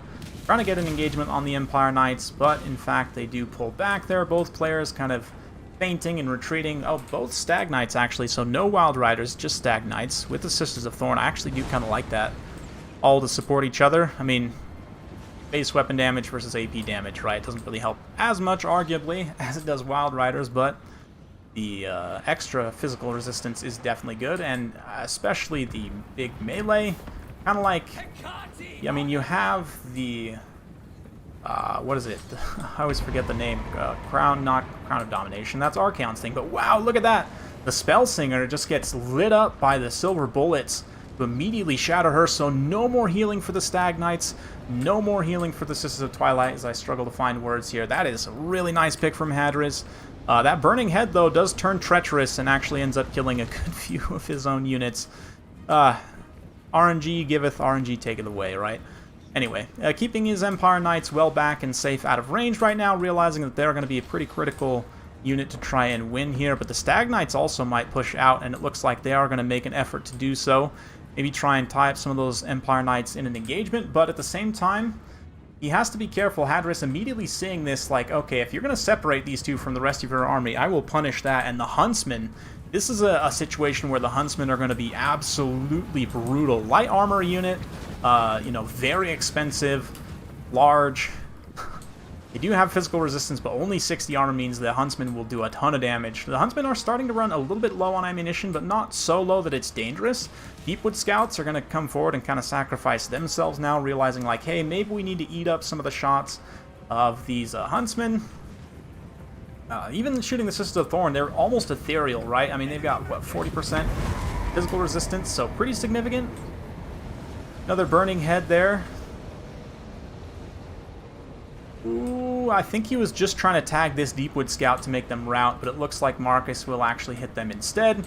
Sisters of Twilight, oh, what are you doing? Oh, man, the silver bullets. Oh, and Marcus immediately punishing with the net. Silver bullets do magic damage, so, I mean, not that the Sisters have any physical resistance anyway, but, yeah, all the Huntsmen should be focus firing here as well. Not quite as much burst as you would have liked to have seen or thought possible, but at the same time, significant amount of burst, and since there's no healing left, oh, there's the kill shot. Oh, literal kill shot. Not quite finished her off, but finished them off rather, but they are done for. There's no way they're coming back from rout, and immediately the Stag Knights swing into action. They're going to try and desperately push back and shut down these Huntsmen, but I think Hadris is probably, I don't want to call it early, he's in a really good position, let's say that, but certainly the Wood Elves are not going to go quietly into this good night. Shield of Thorns, there's the Curse of Onrare, does hit a whole bunch of units here, but the thing is, the damage at this point from the Empire is coming from the Huntsmen, and you can see already one Stag Knight down. This next Stag Knight already starting to take significant damage. Marcus completely healthy. The Firecaster not completely healthy. He just blew himself up horribly, actually. But a nice Flaming Sword of Ruin nonetheless on this Flagellant unit that will sort of keep it in this area of effect. All the Empire Knights charge in. They get the benefit of that once they charge in. The magic damage against the Sisters of Thorn, very key there. And this big ranged presence of Empire units still very healthy. Yeah, you can see the balance of power tipping pretty immensely as the Stag Knights take all that damage and get routed. The Sisters of Thorn also getting routed here. The Waystalkers trying to hold things together. But, oh man, it's the focus fire from Hadris. Beautiful. And I guess the one day we offer a prize is the one day, of course, that everyone's just going to absolutely murder each other. So, Hadris now takes the throne.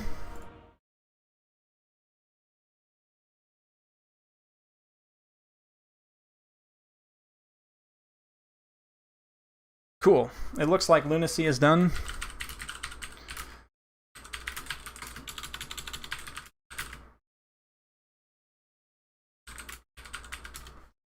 Perfect timing on that. And what a beautiful game. I didn't unfortunately look at any of the damage values there. That's on me, but wow.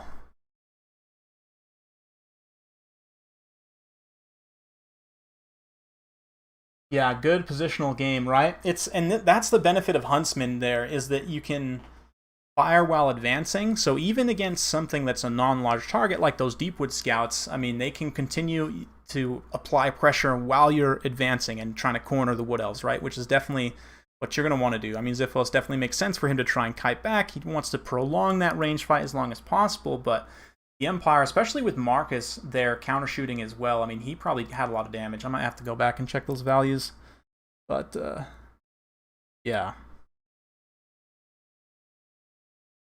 Right? For someone to break a 1-win streak. Yeah. Yeah, beautiful play by Hadris there. That is, I mean, textbook how I would recommend Empire to be played in this matchup. I talked about memeing with like 6 to 8 heavy cavalry units. I prefer to play this matchup, but that's the way, if you want to know the way.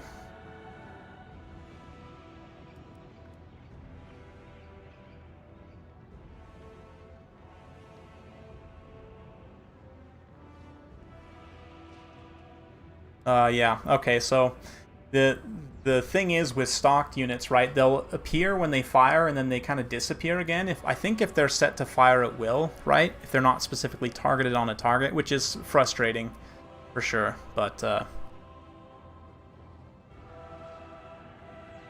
be a 10-way tie at the end, I know, right? Okay, let me just go ahead and get this going here.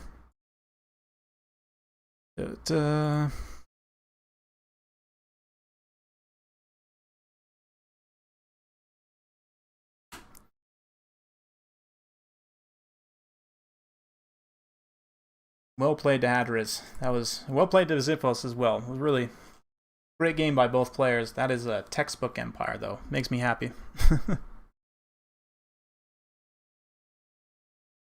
Cool, get that. Cool.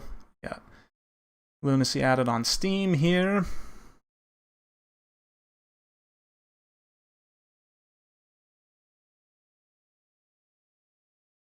The one game curse. Let's see if Hadris can break it. As we bring in Lunacy here, let's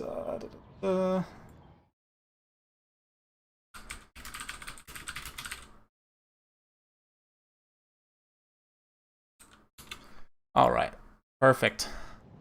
So I'll go ahead and pick the next map before I forget. Oh, what do we want to do next?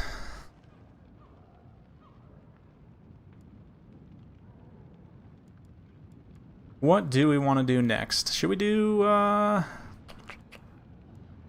good old Oakenhammer? A little bit boring, but it's a map.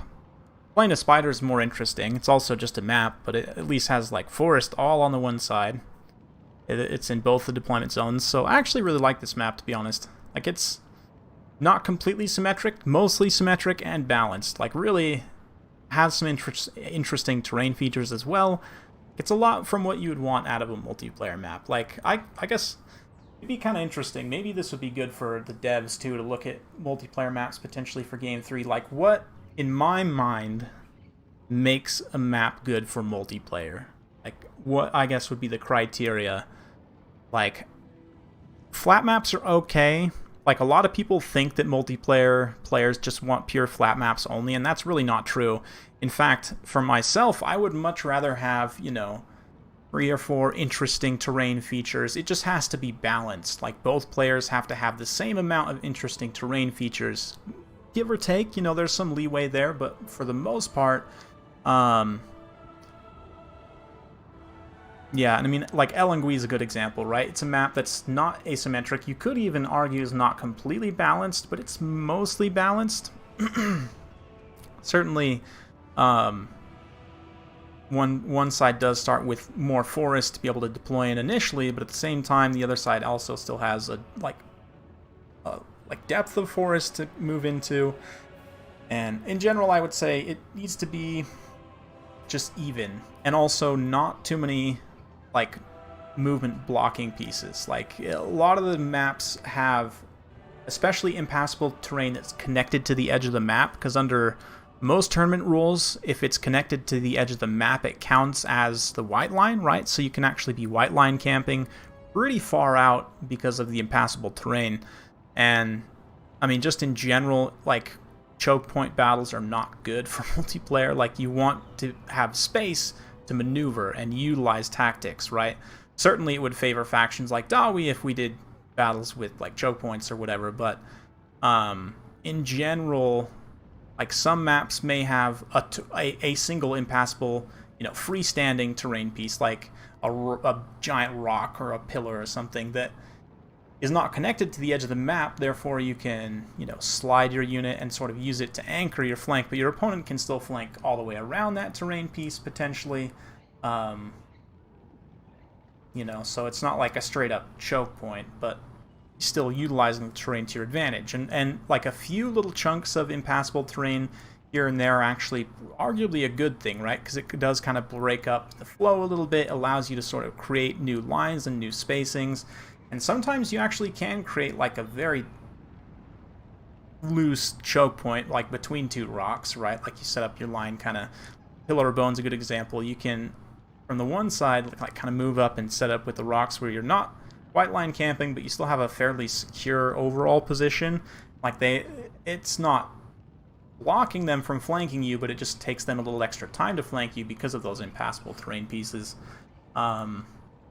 And, you know, for screening out, like, skirmish cavalry, for example, it kind of blocks some of their shots, just makes their movements a little awkward, right? So I do like having some impassable terrain features, but in general, I would say interesting terrain features are good as long as the map is balanced overall. And as long as you can, like, a lot of the Dark Elf maps are actually reasonably well balanced, but you can't see anything that's happening in the forest. Like, the forests are way too thick. The models of the trees are way too big. You just can't see anything that's happening. So from a casting perspective, that's not great. Anyway, that was a long ramble about maps, but hopefully that was entertaining. Yes, for sure, that should be #1, Optimus Prime.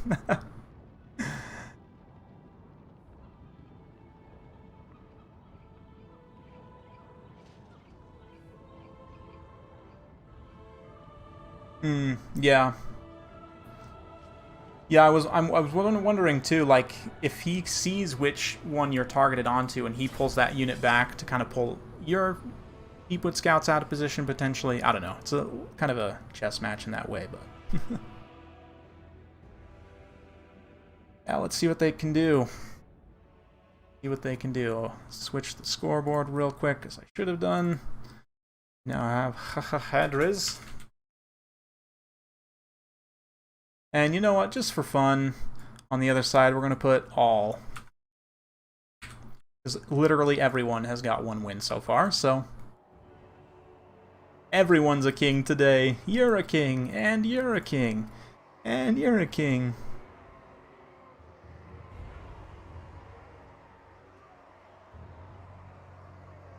It shouldn't, I mean, the stock bug was quote-unquote fixed, but it wasn't fully fixed. And I mean, I don't know, I don't know if I would DQ someone for that, for quote-unquote abusing it, because it's like, how exactly do you? I don't know. It does make it tough, but it seems the fix they applied is, I mean, it doesn't fully fix the problem, it kind of helps, but I'd need to do some testing with myself on it and see.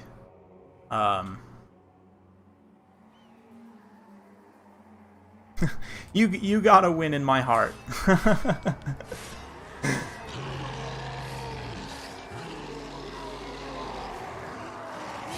Perhaps not. Perhaps, I mean, I do have enough that I could literally give every winner, like 10, 15 bucks. Would be hilarious in terms of logistics on PayPal, but wow, double Gorgon, this is intense, man. I'm just like taking it all in. This is a very no holes barred up front. Are you still here, Taurox? Taurox, does this build make you happy? I mean, you're right here, but are you also here in spirit?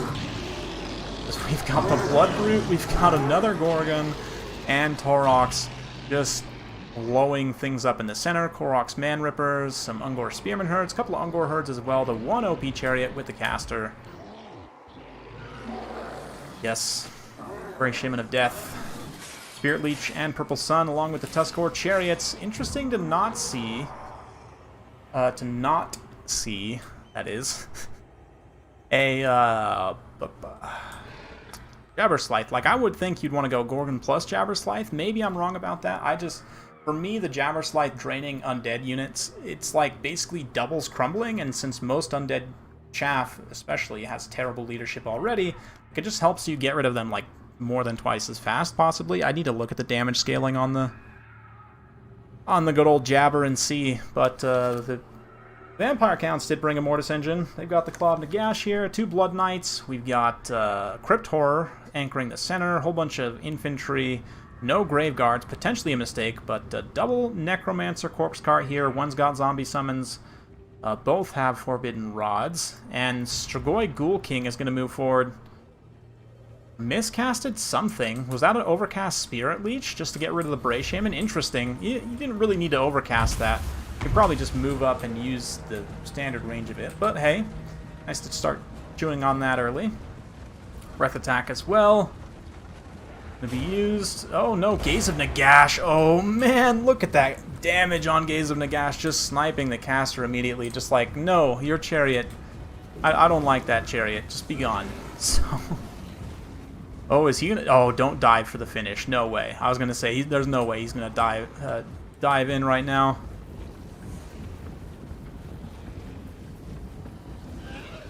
Yeah.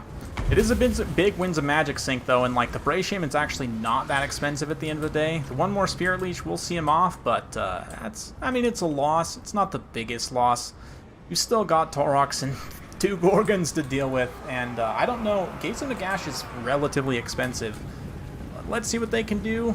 Blood Knight's coming forward now. Ooh, Taurox. Gonna just take this engagement, I guess. I mean, the Blood Knights did not charge him. He definitely charged the Blood Knights, though. Getting some HP damage in already. Gorgon's also maneuvering, just staying right underneath the Strigoi so that if he chooses to dive here, he's going to take significant damage. But yeah, the fire damage from Taurox will be big. I mean, Strigoi, he does not want to take... This is the small Strigoi? I honestly... Yeah, because it is the little Strigoi. Wow, that's crazy, Lunacy. You're crazy. Who would have thought with a name like that?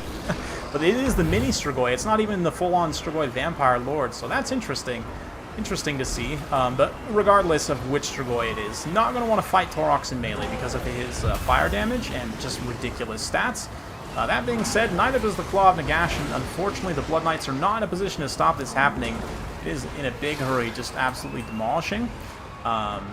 It's okay though. I mean, the Mortis Engine, even if you were to lose it here, the only unit that you really need to drain with the Mortis Engine is arguably the Koroks Man Rippers. But the Blood Knights here, right now, not getting too much passive healing. They're not taking too much damage, but they did get a good amount of damage in on those Tuskor Chariots. But oh man, nice Purple Sun coming in.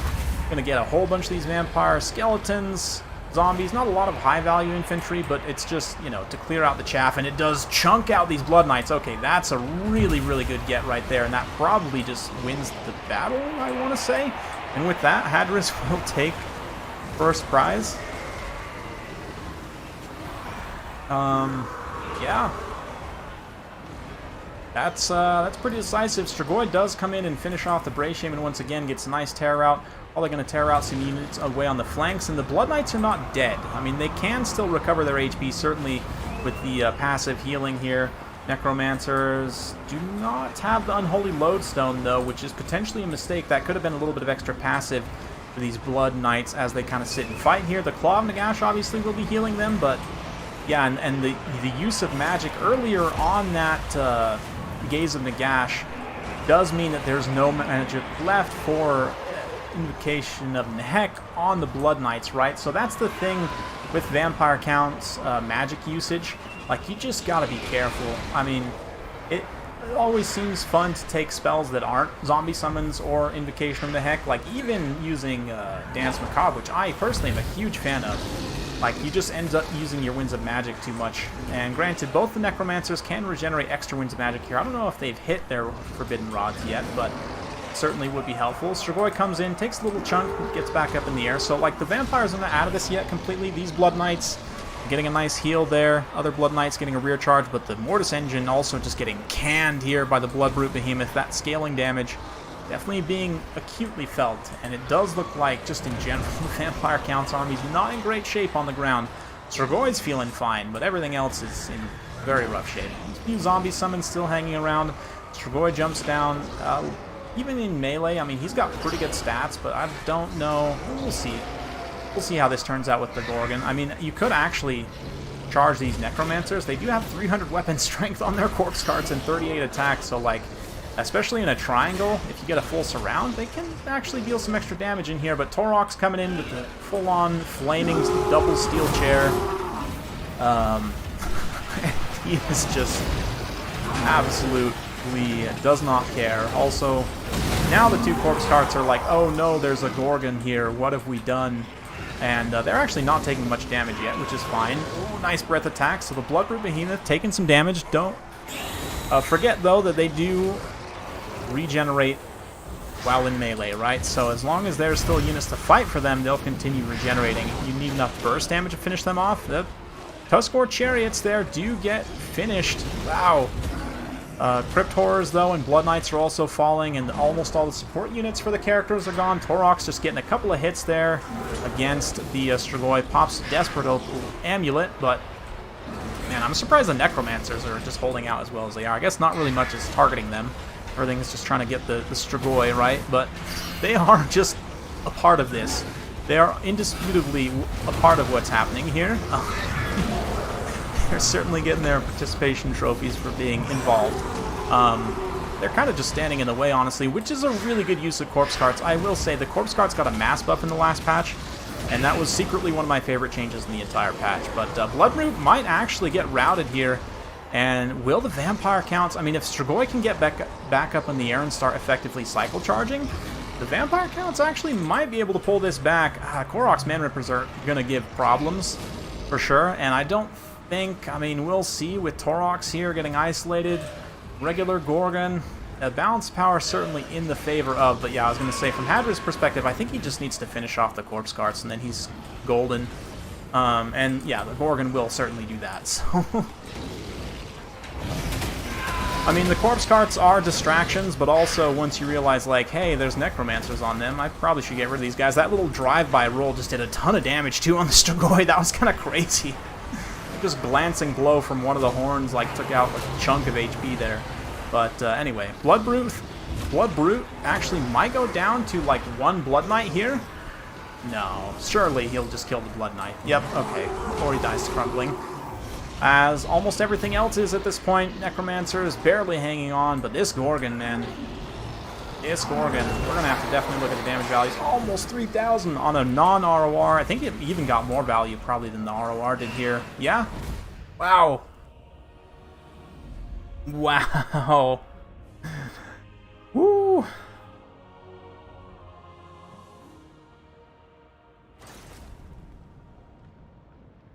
That was... yeah, that was interesting. I mean...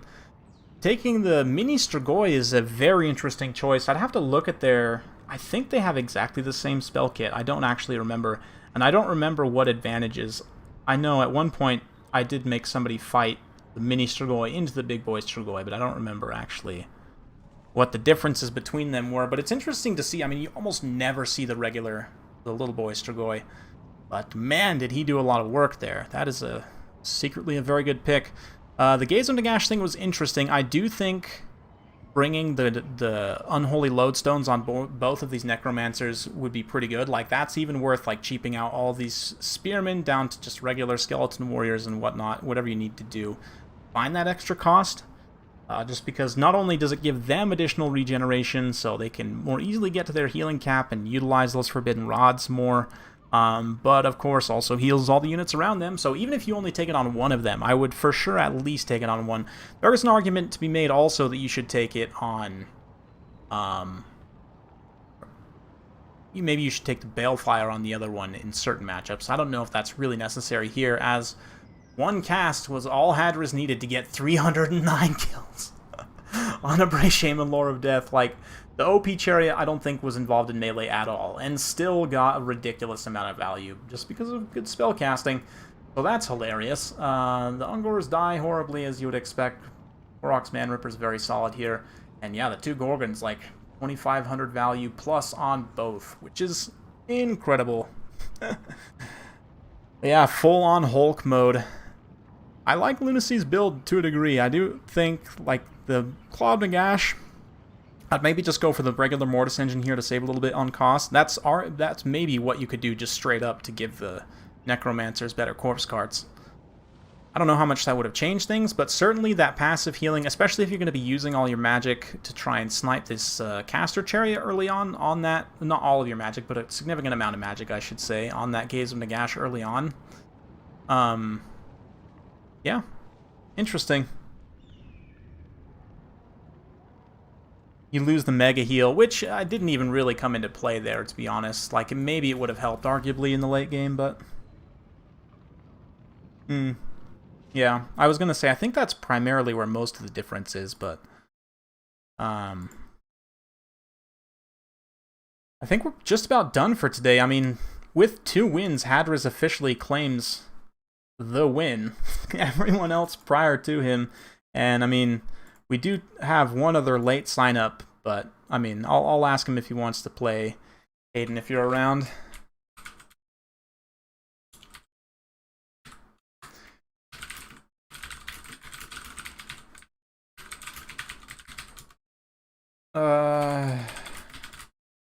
Hadris has secured prize, though. Yeah, Hadris officially wins because there's only one more person left, and with 2 wins, he passes everyone else.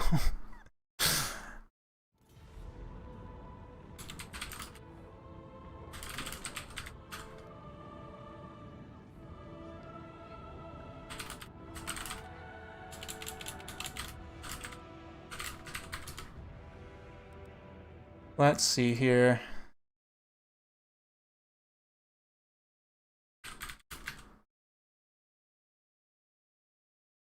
Let me go ahead and do this real quick.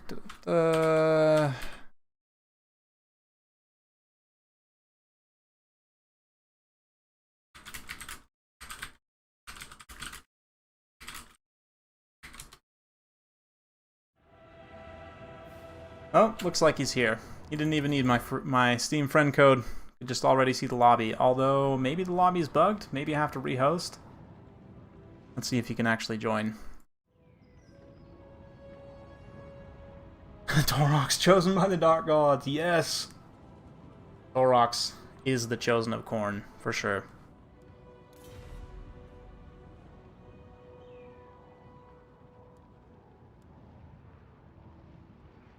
Oh, it does look like I probably need to rehost the lobby.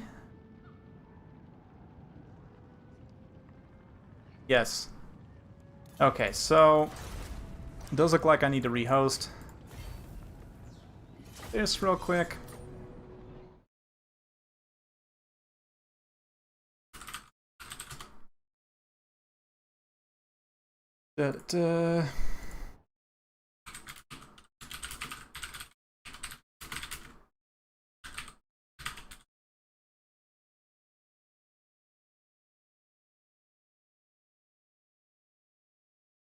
Yes, the lobby did crash. That is correct. Hadris, I rehosted a new one.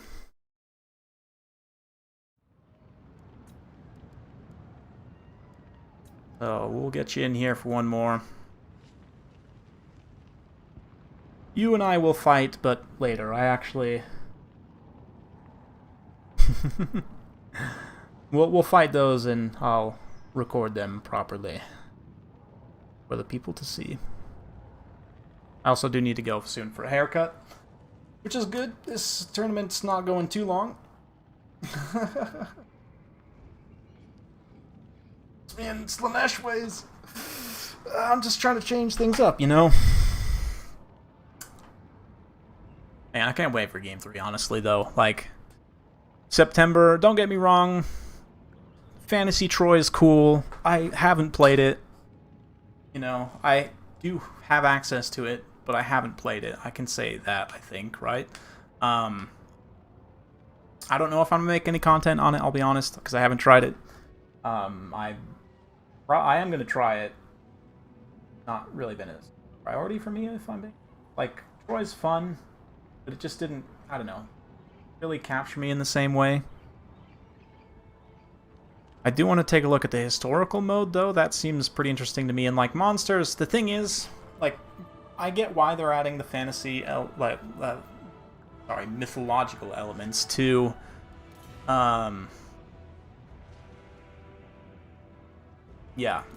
like, I get why they're doing it. It's fun from a gameplay perspective. It's very good spectacle. Like, they can kind of use their skills more thoroughly in creating these interesting sort of fantasy-type, mythology-type units, right? And sort of flex their muscles that way. I get why they're doing it. Also, the historical mode is cool. But I don't know. For me, Troy didn't... It's fun. It's coming out on Steam, which is cool, I guess, if you don't like Epic. But it just doesn't really get me super jazzed up, which is why I'm not sure if I'm going to make any videos on it yet. I don't think so. I mean, considering they said September, we'll hear more about KotH, and then they said pretty quickly after that, they hinted at, you know, the other Chaos Gods being showcased in short order, so I'm honestly thinking a November release date isn't completely out of the question. Like, I actually think, looking at the timetable of things now to what they've set up, like, if we think KotH primarily for the month of September, probably, just mostly KotH. Maybe you get one of the other Chaos factions tossed in there, and then they really start to ramp things up quick in October with showing off like whatever the pre-order is, the rest of the Chaos factions, and then that would sort of set them up for potential release in November. And I don't know, again, I have no insider information. This is pure speculation on my part, but yeah, partial Marvin. And I did see, I don't know if I should read into this too much, Great Book of Grudges did post that Araby recently got a small lore update in the, I think, the RPG, the new Warhammer Fantasy RPG that's currently under, like, you know, actively being developed by Games Workshop. I'd have to double check that. I think if I understood his tweet correctly, that's what happened. But, and again, I don't want to read too much into that. They also did something similar for KotH recently.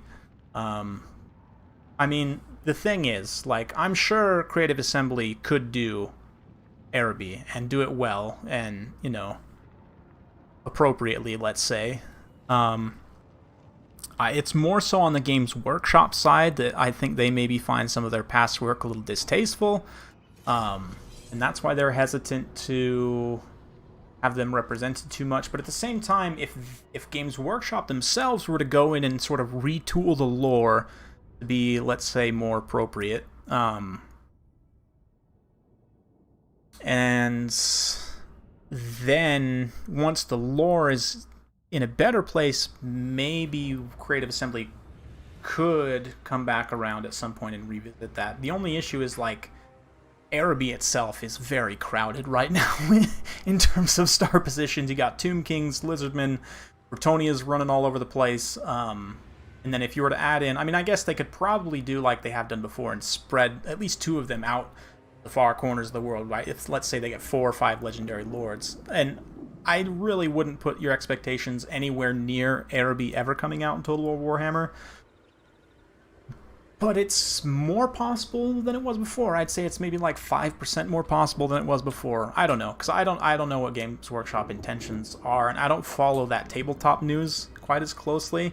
You do want to follow, I would say, Great Book of Grudges, if you guys don't know him. He is a great follow on YouTube and on Twitter as well. So definitely check him out if you want more kind of that speculation, newsy type stuff. And since there's a lot of crossover between the tabletop, obviously, and Total War Warhammer, he sort of has a perspective that I'm not as in touch with, I should say. I would love Araby, honestly. If they could do it correctly, like, I think maybe people have misconstrued my words in the past to think that I don't want Araby. I am down. Like, if Araby is done correctly and in an awesome way, I think they'd be a lot of fun. Like, I really enjoyed playing as, for example, Ottomans in Empire Total War, or, you know, whatever. Even way back in the original medieval, the Almohads, I enjoyed playing as them. I always thought there was a fun aesthetic to that. And it's like, you have the cool thing too is that in Total War Warhammer you could literally have like the Egyptians fighting, you know, like the Arab stand-ins, right? Like literally undead ancient Egyptians fighting, like, you know, what we would think of as traditional like desert tribal people. I think that would be super cool personally, like visually, aesthetically. So if they could ever do Araby correctly, I would be 100% for it. I just think it's always, the ball's sort of always been in Games Workshop's court, in my view, more so than in Creative Assembly's hands. So yeah, let's take a look though. Anyway, getting distracted completely on a tangent here. We've got game ready to go. For Bretonia here, it does look like, is that, what is that? On horseback? Alberic on horseback, very interesting. Damsel of Heaven, so no healing, but just maximum damage. We've got some Trebs, got some Knights of the Realm, a couple of Foot Squires, fire arrows. Only mobs up front is pretty light, but yeah, 3-way Watchers here from Hadris. He's got Dryka, or Drycha, or Branch Lady, or Branch Booty.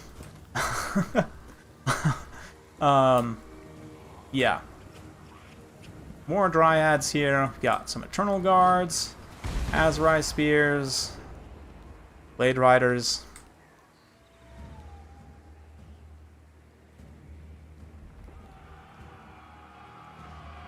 Yeah, basically a standard build, but Wood Elves are going to come forward, and Hadris here can put on a clinic in terms of showing target priority, right? So he's got this here. The Bretonnians don't have scouting to have like consistent visibility on the Way Watchers. Like the Way Watchers will be revealed while they're firing a volley here, then they'll go back into stock, right?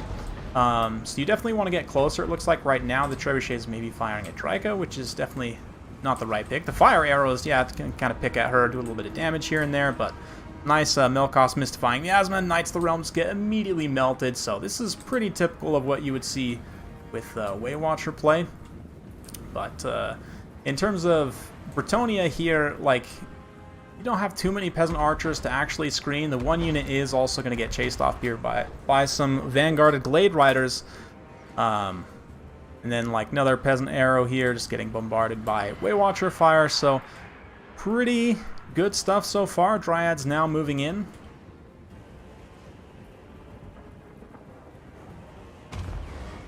And a nice wind blast is going to cut through one of those Way Watchers. Actually does some fairly solid damage. And it does look like the Trebuchet is switching over. My biggest issue is Trebuchets are really not accurate. Like, they can use all of their ammo and still not pay for themselves because the accuracy is just that bad, especially shooting at cheaper units. The High Elves don't really have any expensive like infantry to try and shoot here, which would be the most ideal targets, but anyway, mobs here are no way. These mobs are not winning. I refuse to believe that two mobs are beating one Dryad. That's not a thing. And especially not once these other Dryads come in for the flank charts, and it's really not a thing. But briefly, that might have been a thing. I mean, they got 1 kill, so the other one's got 3 kills. Wow. Breaking the bank here, guys. But the Trebuchets are secure. The Glade Riders do get picked here by Knights of the Lion-Hearted, so things are looking okay. That right there was a good hit. Seems like the Peasant Crewmen might have heard me disparaging them earlier, so they are going to go away. But look at this. Albrecht comes in. He's got Heroic Killing Blow active. He's up to 660 weapon strength, just smashing Draco directly in the face. Yeah, she does have summons though, so she can go ahead and just use those Dryads to try and escape here, or maybe even just stand and fight with the support. Honestly, she's no pushover either. 73 attack, going to be getting consistently stronger as she takes more damage, so this is just fine actually. And the Azrai Spear is also close by, in a position to support here. Caster trying to form up a blob for... Oh man, and it does generate insane value there. That Comet literally just deleting a unit of War Dancers. So Albrecht going down here is going to be a big problem though. Bretonnia already doesn't have the best leadership in the world in terms of their infantry, obviously. I mean, there is still this Grell Relic here fighting, but it is actually in melee, which is not what you want. And I mean, it does provide immune to psychology, but now none of these units have missile block chance left. Still plenty of Way Watcher ammunition left to deal with any units that are still threatening. I mean, Way Watcher's definitely taken some damage, but just not quite enough that it's, you know, a difference. We'll see. Foot Squires are going to continue to push through. Bretonnia, not really much cavalry left to try and pressure either. I mean, the Trebuchets are here, technically. Could maybe get this crew back online. Doesn't look like their machines are actually destroyed. The Trebuchets are really just, they're not going to do a ton of the Way Watchers because of the loose formation, because of the low model count, like this relatively small footprint. They're not going to take much damage from the Trebuchets. You would really need like a mass of Trebuchets to be effective there. Too much order! Well, again, order fights order is only good for chaos. Generally, at least in campaign, it turns out that order doesn't fight order. And so, just order tide is a thing. Sometimes. I actually have seen some campaigns recently, though. People have been posting with a Dark Elf seem to be on one. Greenskins. The thing is, like, if the Greenskins can finish off the Dwarfs early, then they can potentially rule that area. Krokgar may eat them eventually, but it's like... The Greenskins are kind of in a race against time, because if the Dawi if they survive for too long, then absolutely the Dawi will win that, given enough time. And usually what happens is, like, you get a giant expansion of orcs, and then if they're not able to finish off Karazakarak, you get like a slow pushback, and then, which is very lore appropriate, I feel. Oh man, nice bit of shades here. Taking out some of the men-at-arms with polearms there. Just a few more Way Watchers. Yeah, Knights Lionhearted were forgotten, it does seem, earlier, which is a little bit painful. They could have been used to clean up those Way Watchers at a little bit more of a critical time, or perhaps come in to support Albric, who did end up doing quite a bit of damage to Trika, but just refusing to go quietly into the good night here. We still got a handful of fire arrows. But the Way Watcher fire is just so unchivalrous. Quite rude, in fact. Nice hit and run charge there. They do briefly make impact. Way Watchers, still enough ammo, and that should be army losses, so GG. Green Tide in Sylvania taking over the entire empire. Really, I will say, in my Grombrindal campaign, the vampires were winning until I got involved, and then the empire pushed them back all the way. Like, I didn't even have to conquer most of the empire myself. I think I only took Sylvania, in fact. Like the 2 Sylvania provinces, but yeah, like Empire, I have seen them get it. Vlad right now is super aggressive. Like, they made Vlad's AI. Like, I was playing, and GG, by the way, to both. Textbook here from Hadris. Hayden, reasonable attempt. I definitely like some of what he was going for here with the Albric. You know, not having healing on Albric's a little bit tough, but I see, you know, just the maximum AoE damage sort of, I think, is what he's going for here. And there's definitely some merit to this. I might have to play around with some builds like this myself and see. The one thing, I would for sure just straight up trade the Foot Squires out for Battle Pilgrims. I also don't think you need the Beast Slayers of Bastogne here. I'll probably just take another cavalry unit in their place. Mounted Yeoman, honestly, might not be a terrible thing in this matchup. Just give you extra numbers of cavalry to try and harass and chase units around. But anyway, yeah, I do like elements of this. Grail Relic needs to be like minus 250 points also. But anyway, yeah, GG's.